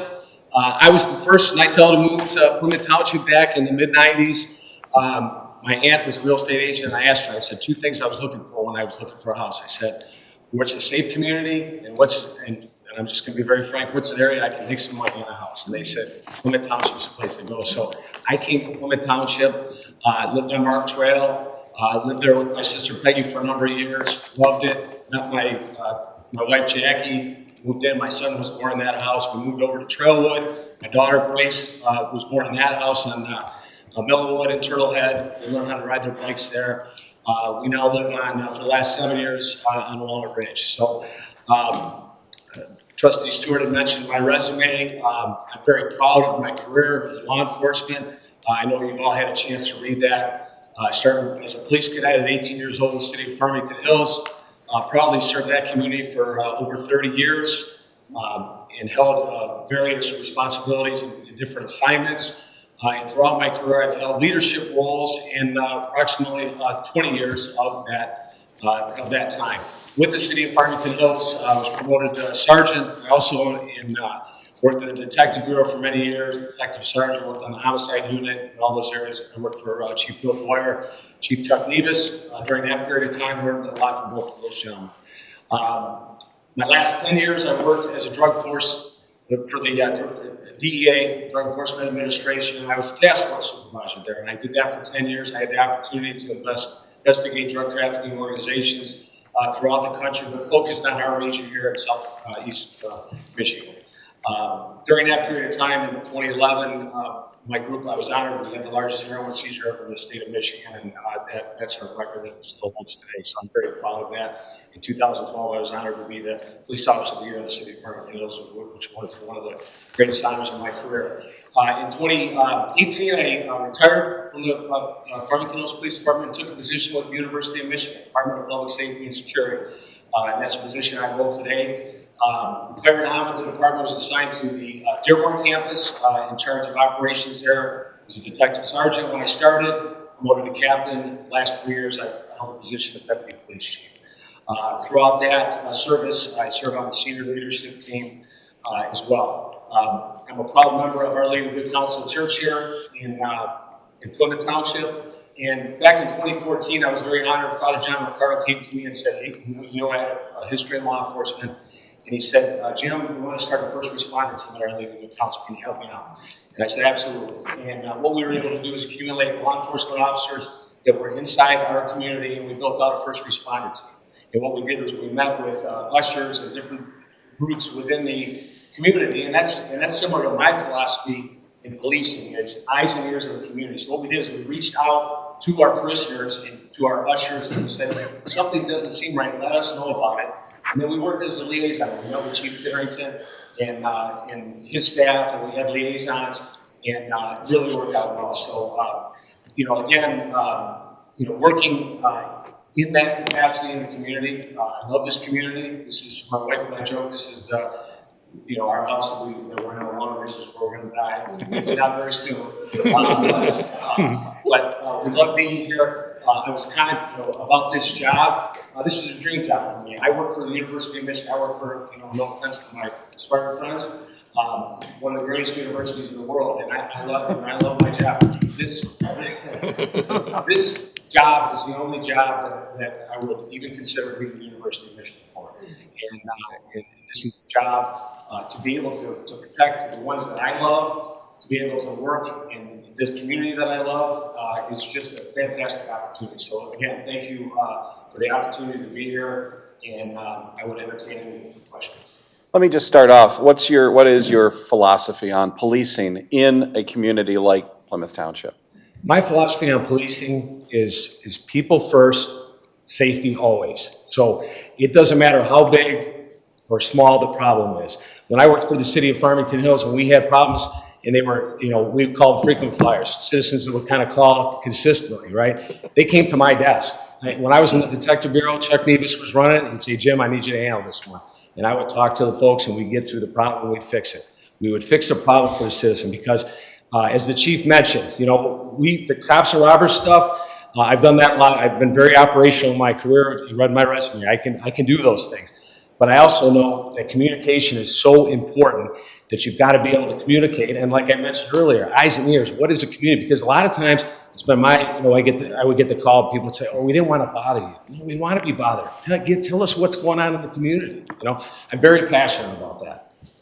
And I don't want to dominate here, but I know one of the board priorities for this year, and I don't know if it'll happen this year, is to have a school resource officer. We had a potentially serious incident at the park in Canton. We have not had any actionable incidents in Plymouth Township per se along those lines since then, but we really want to be proactive, and we want to work with our colleagues in Canton and the city of Plymouth as well. And so I guess it's a question and a statement. I would hope that a school resource officer would be a priority. And then do you have anything what would be the pros and cons of having a school resource officer? I think a school resource officer is a phenomenal idea. And the school resource officers, when I was a detective sergeant in Farmington Hills, reported to me. So we were very familiar with what was going on inside the buildings. And I think in my experience at the University of Michigan, in working in a university setting, is I've had the opportunity to be involved with installing cameras and infrastructure and doing assessments on buildings. And I think that's one of the things that I would take on, is to have officers trained to get out and assess our school buildings. Where are we vulnerable? To go into that. But I think having a school resource officer out in the community, and also in the last couple of years, it's been very difficult on law enforcement. We've had some incidents throughout the country that have caused us a lot of problems. And in that optics of law enforcement, and having officers with our students and learning from a very young age that police are your friends. The police are there to help you. I think that is so important. And by having that school liaison officer, and it's been my experience at Farmington Hills, we had one in every one of our schools, in every one of the high schools, and then they were assigned to different grade schools. And having that interaction is just very vital. Okay, anybody else? Yeah, I have several. Yeah. Along the vein of the resource officer, identity theft is really what affects most people in Plymouth Township. Mm-hmm. And I want to know what you plan to do if you're hired to combat identity theft. We've had a little difficult time dealing with that, especially with COVID. Yes. So, identity theft, and, one of the areas, and I always cringe when I'm at my parents' house and the phone rings and they answer the phone and there's somebody on the line that's asking them questions and things like that, right? Because they could potentially be victims of identity theft just by what goes on over the phone, what goes on over the internet, in our computers. Those are areas where we're vulnerable. Having school liaison officer, detectives who have the experience to, research and investigate those type of cases to determine where the vulnerabilities are, I think is very vital. But I think kind of prior to that is the preventive measures, so that folks know, that our citizens know exactly what are the scams out there, what are the most recent things, what are things that they can look out for so that they don't fall victim to identity theft. And I think a lot of those things can be done in advance. And one of the suggestions I always have, I had this conversation with my wife, I take pictures and keep, track of all any, credit cards, driver's license, things like that. So you have all that information. If you lose your wallet, you can immediately make the contacts so you can shut down those cards and you're not going to have that type of issue. So, But that approach, more of a proactive, preventative approach, I think is a way of educating citizens on exactly what to do before they become a victim. I think is the most important piece. So with the resource officer, one idea may be to hire a person who could help us with both, that has the resource officer capability and has some IT, accounting, other type of skills that aren't traditional police skills. And maybe we could leverage the position that way and cover, since we have far more senior citizens in the community than we do young people. Yes, sir. And our young people here, typically in our middle schools, the majority of the students live in Canton Township. So, but that's important. So anyway, well, maybe that's something we can think about. Yes, sir. Crime statistics, how would you share with the board where our crime activity is and what you're going to do about it, and reporting on a regular basis? What would you do? There's no crime. Yeah, I know you've been telling us that, how good you are, right? Wait, we went from 1 robbery to 2 last year. That's 100% increase. So I'm a firm believer in data-driven decisions. So, I think the important thing is, first of all, we have to research and know exactly where the problems are in the community, determine what the crimes are, and again, I go back to being proactive. Let's, determine, where are the areas of the crime, what are the crimes, and what can we do to prevent those crimes. The next piece is to bring into our police officers and make sure that they're aware of exactly where the problems are in the community. Because a lot of times, when I worked with the Drug Enforcement Administration, we were just keen on intelligence. We always wanted to have more intelligence. And I think, to your point, sir, is that if we know where the problems are and we identify the problems, then we have to come up with strategies to combat the problems, okay? And what are those strategies? And what my goal would be is to get with my officers and have them give me feedback. What do they think would help to do that? And by doing that, I'm empowering those officers to take on those problems and be able to solve them. And then they're part of the solution. And that helps our citizens. And, I believe that would be my strategy to identify those areas. So I have 3 more questions, but if somebody else wants to go first, I can come back. Okay. What do you intend to do to attract and retain officers? To attract and retain officers, I think you made a very good point with the school resource officer, okay? We are dealing in law enforcement with an area that we really haven't in a long, long time, because we have this influx of young officers, and a lot of millennials, right? And they think a lot different than, myself and some of our officers who have a lot of years of experience, Chief Terrington and myself. But I think we really have to capture, what do they enjoy doing? And I think that technology pieces you mentioned for the school resource officers, the way that we can retain them. We have to tap into their what they love to do, and they love to be involved with the internet. They love to be involved with social media and things like that. But how can we bring those interests into law enforcement and use them productively to combat crime?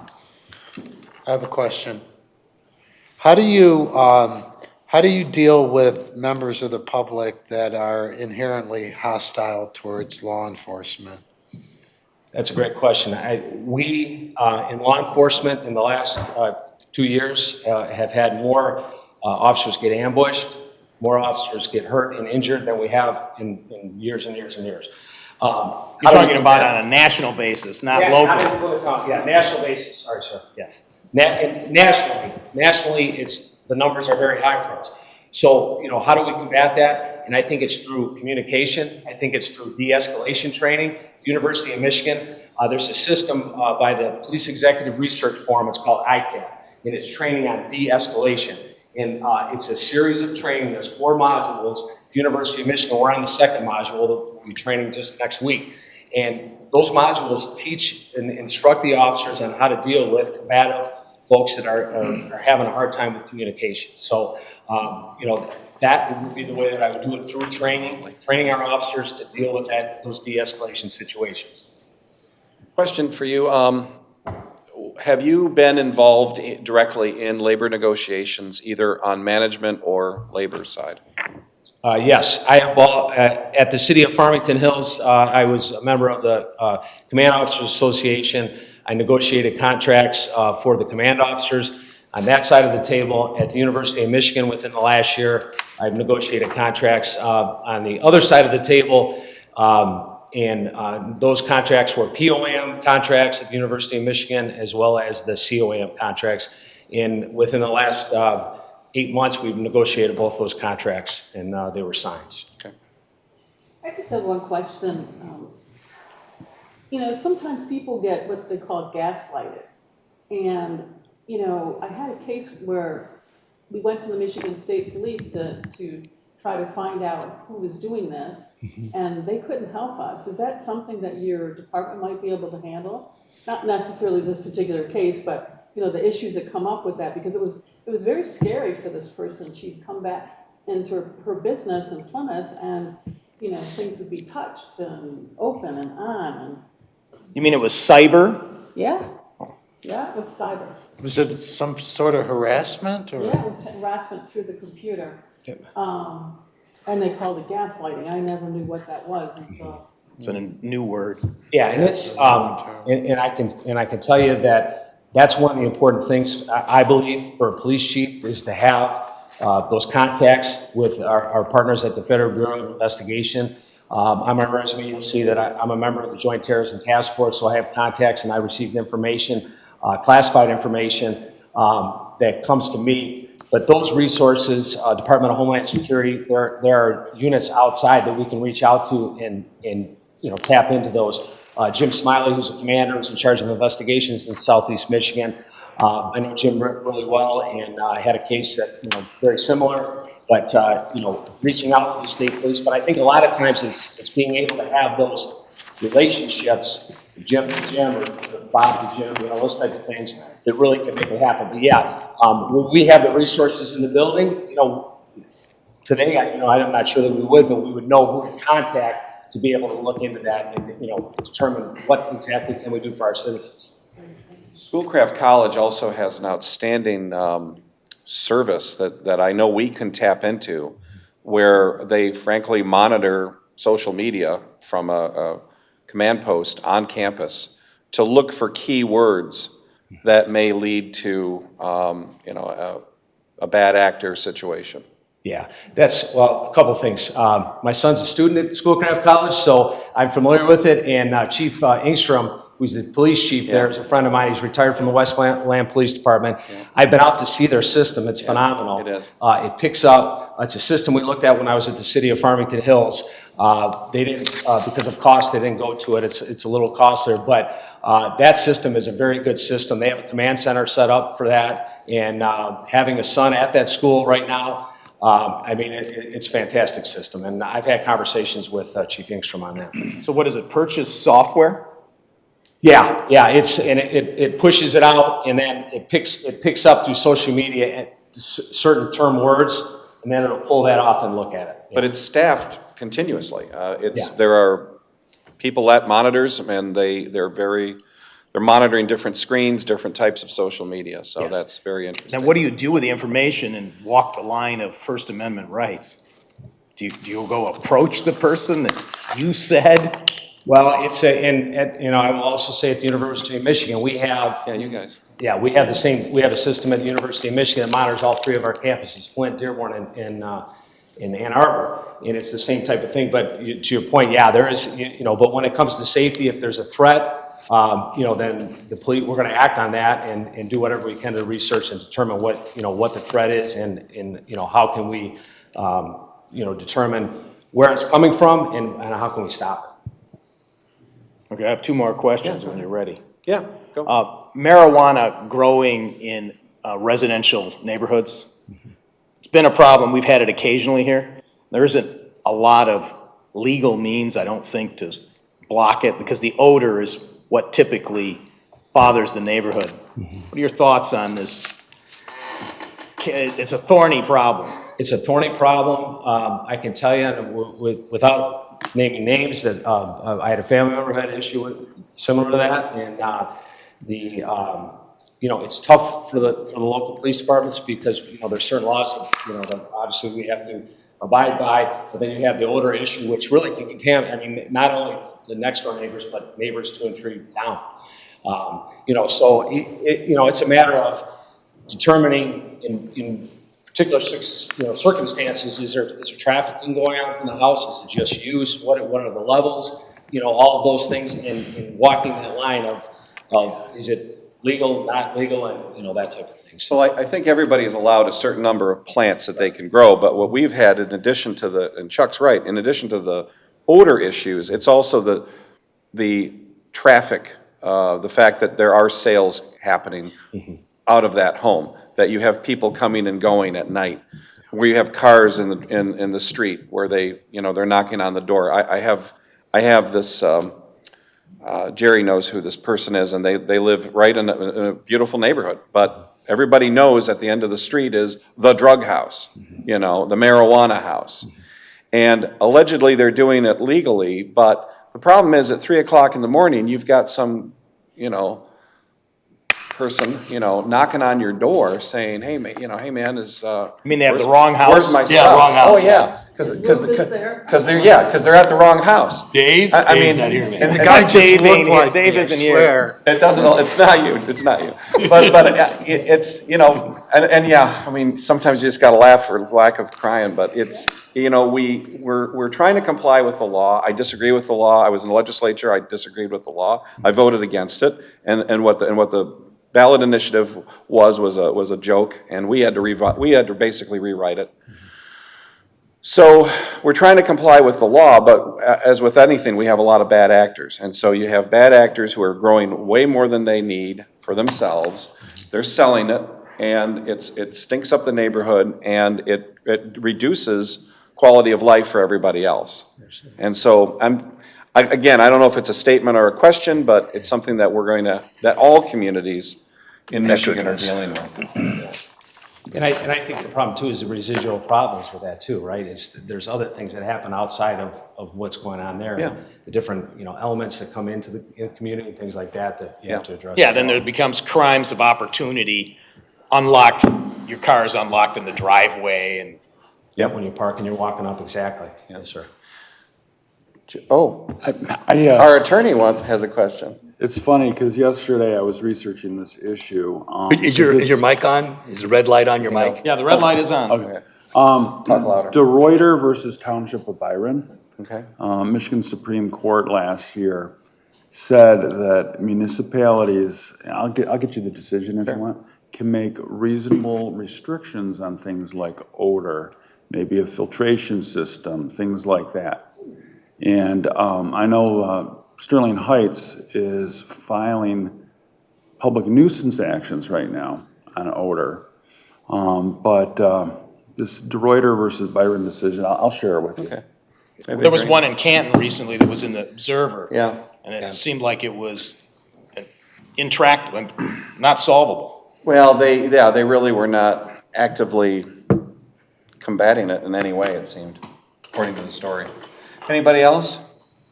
John? I just want to tell Bob that, when I was a cop for 10 years, the way I just de-escalated the situation, I would just unarrest them. It worked out fine. Were you the good cop or the bad cop? I was the good cop. I don't believe it. I don't know. Go ahead. The supervisor surprised me. I didn't know who James Miller was, but this is an excellent resume. Thank you. And I did my homework, and the Farmington people tell me all good things. I'm impressed that you brought your family here. I strongly believe in that. I would ask you to Google one name, and Noel, N-O-E-L-C, Boofy.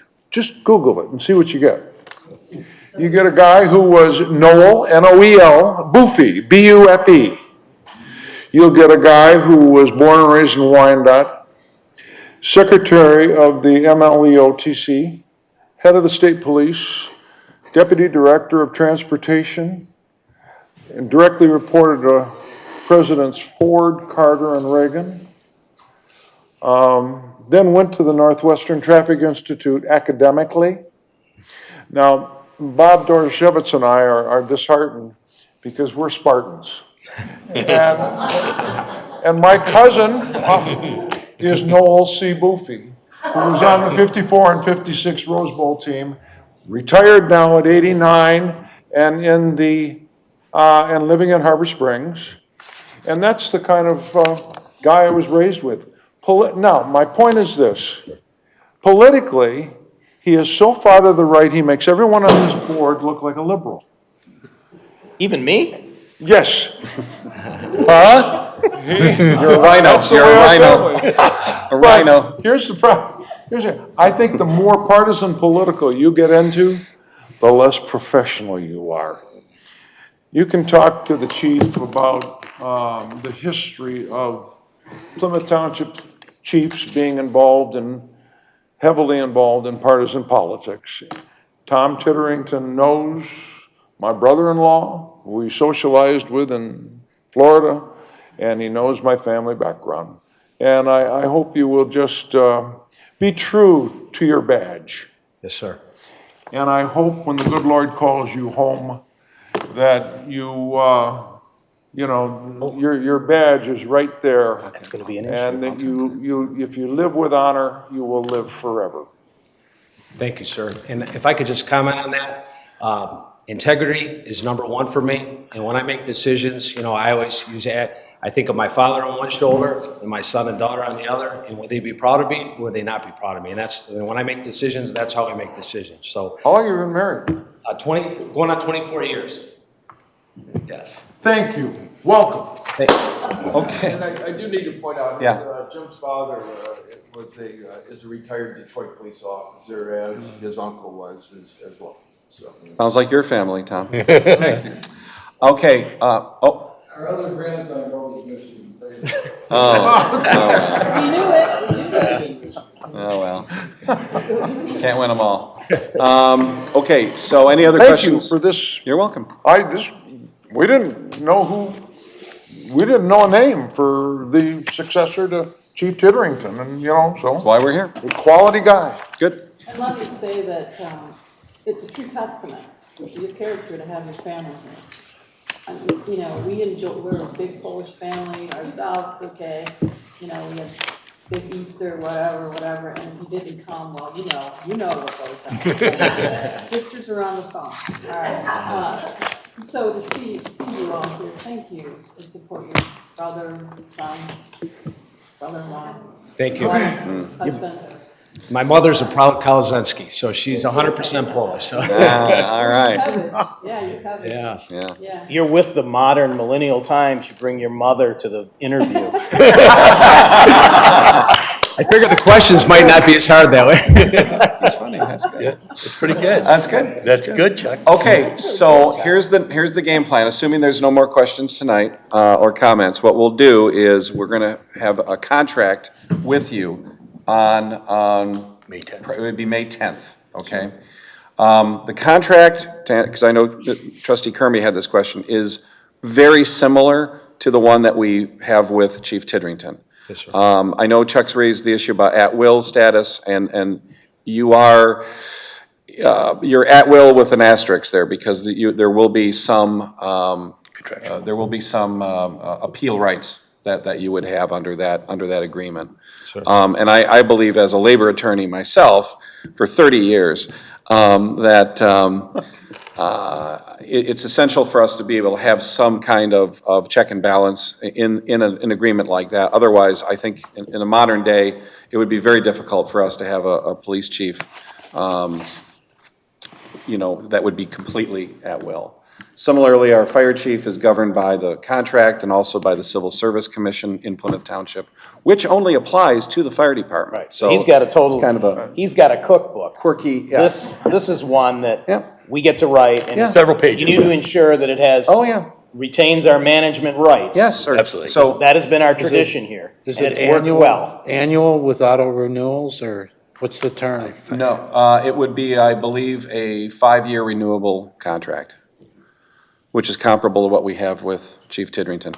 You all will get a. He's had that for 20 years, though. So We're going to get a copy of Oh, yes. Titterington's contract also. yeah, if you want one. Yeah. Okay. I mean, I was gonna get you Nitel's contract and then. I don't if you remember want- what we agreed to 20 years ago. It was 2001, yeah. Were you here back then? Yes. You were, yes, you were. So, okay, I can get that for you. But anyway, just to answer that question, because it may come up later. Little procedural stuff. So anyway, assuming I don't hear any strong objections, we'll see you on May 10th. Very good. Thank you, sir. Thank you. Okay, thank you. Good to meet you. Thank you. Thank you. Pleasure again. Is that it? No, we're gonna do, public comment, I don't think. Oh. There's nobody. Gary Heitman, no, you're not, no. Gary, sit down. Gary works for us, we can boss him around like that. Is there anybody else, public comment at this time? Yeah. Okay. Board comments, we'll start with Bob. Motion to We're adjourn. good. Oh, you can't make a motion to adjourn, it's board comment. John Stewart. Okay.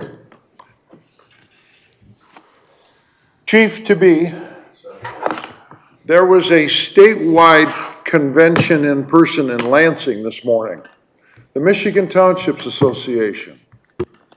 I was honored to be the moderator, and we had I'm getting all kinds of positive feedback from that session, statewide. It was involving economic development, and it was my idea last October to call one of the most knowledgeable guys in that field, and I'm asking you to do this with law enforcement, and that we have some statewide, all across Michigan, talent. And that panel was the Supervisor Kurt Heisey, who was the keynoter, and spoke for the first 15 uninterrupted minutes. Verbose. Trustee Kermey was there for the hour and a half and did not ask one question. And if he had, I would have acknowledged him and allowed him to ask it. That whole meeting was positive. There wasn't a negative word. Townships all across Michigan were represented in that meeting. And it was kind of surprisingly uplifting to me. So if you choose to host meetings such as that, statewide police officers coming in here, POM, graduates from Lake State. Of course, Bob and I are the criminal justice program at Michigan State. I think that is worthy of our recognition. And I want to thank Supervisor Heisey and Emily Durr, who was there from the Land Bank, Lisa Leedy, who was the economic director for the Grand Traverse County, Traverse City. She came down. And then Gary Heitman substituted at the last moment as a panelist and added so much in the personal and relationship aspect of economic development and retaining our people here in Northwest. We are right away the people that there was nobody else from Wayne County there. In fact, they were all north of here, and most of the people, there had to be 35 people there from townships with less than 5,000 people. So, and Dan Phillips has ran an exemplary fire department here. So any statewide recognition you can bring here. And I want to thank you, Mr. Supervisor, for your testimony this morning. That's all I have to say. Thank you. Get any clients? Huh? Were there any good clients there? Not for me, maybe for the land bank.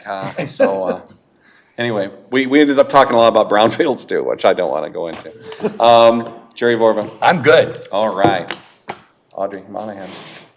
I'm excellent, if You're I'm any excellent. better, it would be illegal. Okay, awesome. Chuck Kermy. Ann Arbor Road, how far east is the repaving going to come to? Suppose MDOT is redoing Ann Arbor Road from Canton Center to Napier. I would love it if they would go further east to Sheldon, but. So where they're repairing the curbs, they don't intend to pave there, they're just repairing the curbs. That project will be wrapping up very soon, so. Was it today and tomorrow? You know, It's an MDOT project. We never got notified on it. It's their road. I don't even know why it was necessary, to be honest You with know, you. the company doing it is Great Lakes, Yeah. which is our sidewalk repair contract Yeah, this year. Oh, okay. So they must have won a subcontract to do the work. Yeah, that would be an MDOT contract, so. Anything else, Chuck? No. Okay. Well, so, like I pointed out earlier,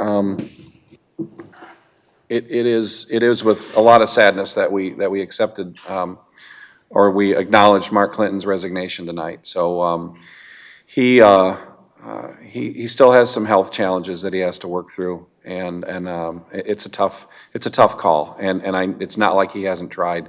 He's been coming to board meetings, he's been coming to work, but it's just not, he's not comfortable, being able to fulfill the expectations of the job, given his health challenges right now. So, that's sad, but I know he's making the best call for himself and for his family. So, what we're gonna do on May 3rd, so that's next Tuesday, we're having a special meeting. We may take up this vacancy issue. I don't know in what form, but we may take it up at that point. We're gonna have some budget adjustments. And then we have a lawsuit that we're gonna go into closed session regarding a billboard appeal that has been filed against us. They were denied at the zoning board level, and so now they have effectively sued us in circuit court. And they have presented us with some settlement options.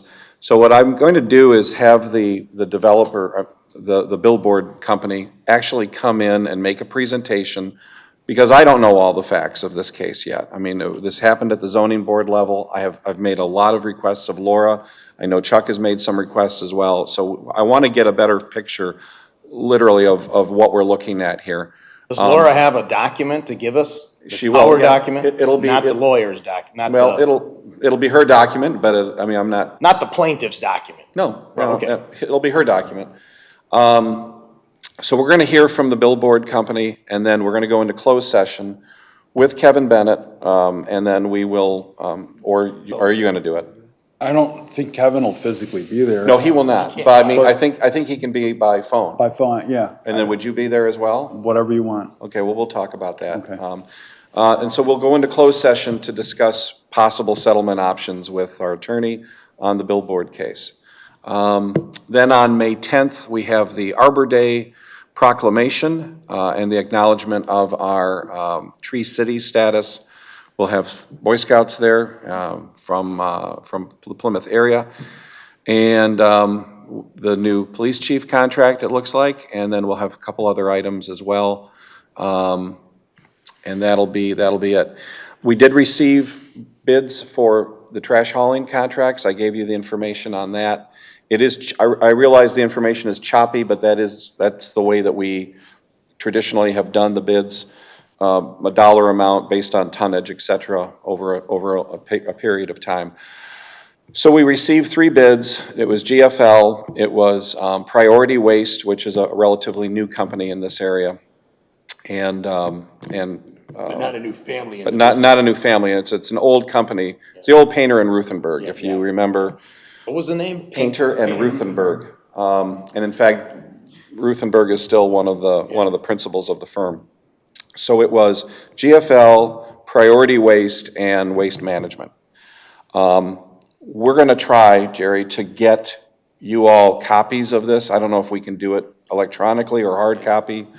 Obviously, there's a lot of. I prefer hard. I don't have a printer that's that high tech. Yeah, so, and it may be a case, Chuck, where we, in order to save a tree, since we're a tree city, that we may, we may just have it be like a library and just loan it out to you so you can look it over, take it home, and look it over that way. We haven't figured that out yet. I would like to do interviews, though, and I don't think it's unreasonable for us to ask of ourselves to do interviews of these 3 firms. Well, the contract expires at the end of October, and so that the company would have to start in early October. And there's a lot more work that happens ahead of that time if we go with a new vendor. So my goal is to get this done. I'd like to do interviews in June and then select before 4th of July, get it done before, get it done before then if we can. I think some of the big issues are going to be, look, the cost of everything is gonna go up, we know that. I do wanna hear though from the firms on what their vision is for, automation versus what we have now. Because a lot of these firms are now offering full automation, which is all of your trash goes into the green container and all of your recycling goes into the green container, and then a truck comes and just dumps it out automatically like that. Obviously, there's a big cost savings because of personnel and everything. I also know that we are an aging community and that historically the community has not embraced full automation. Let's have that discussion. But I think I would feel a lot more comfortable if we as a board had that discussion with the vendors. Can we benchmark, there was an article in the paper that said that South Line and some other places had a new contract in the last 6 months and there was Less than 4% increase, which I thought, it was in the paper. I was shocked. I don't know. In the last 6 months. Yeah. I'll try to find it again. Yeah, please do.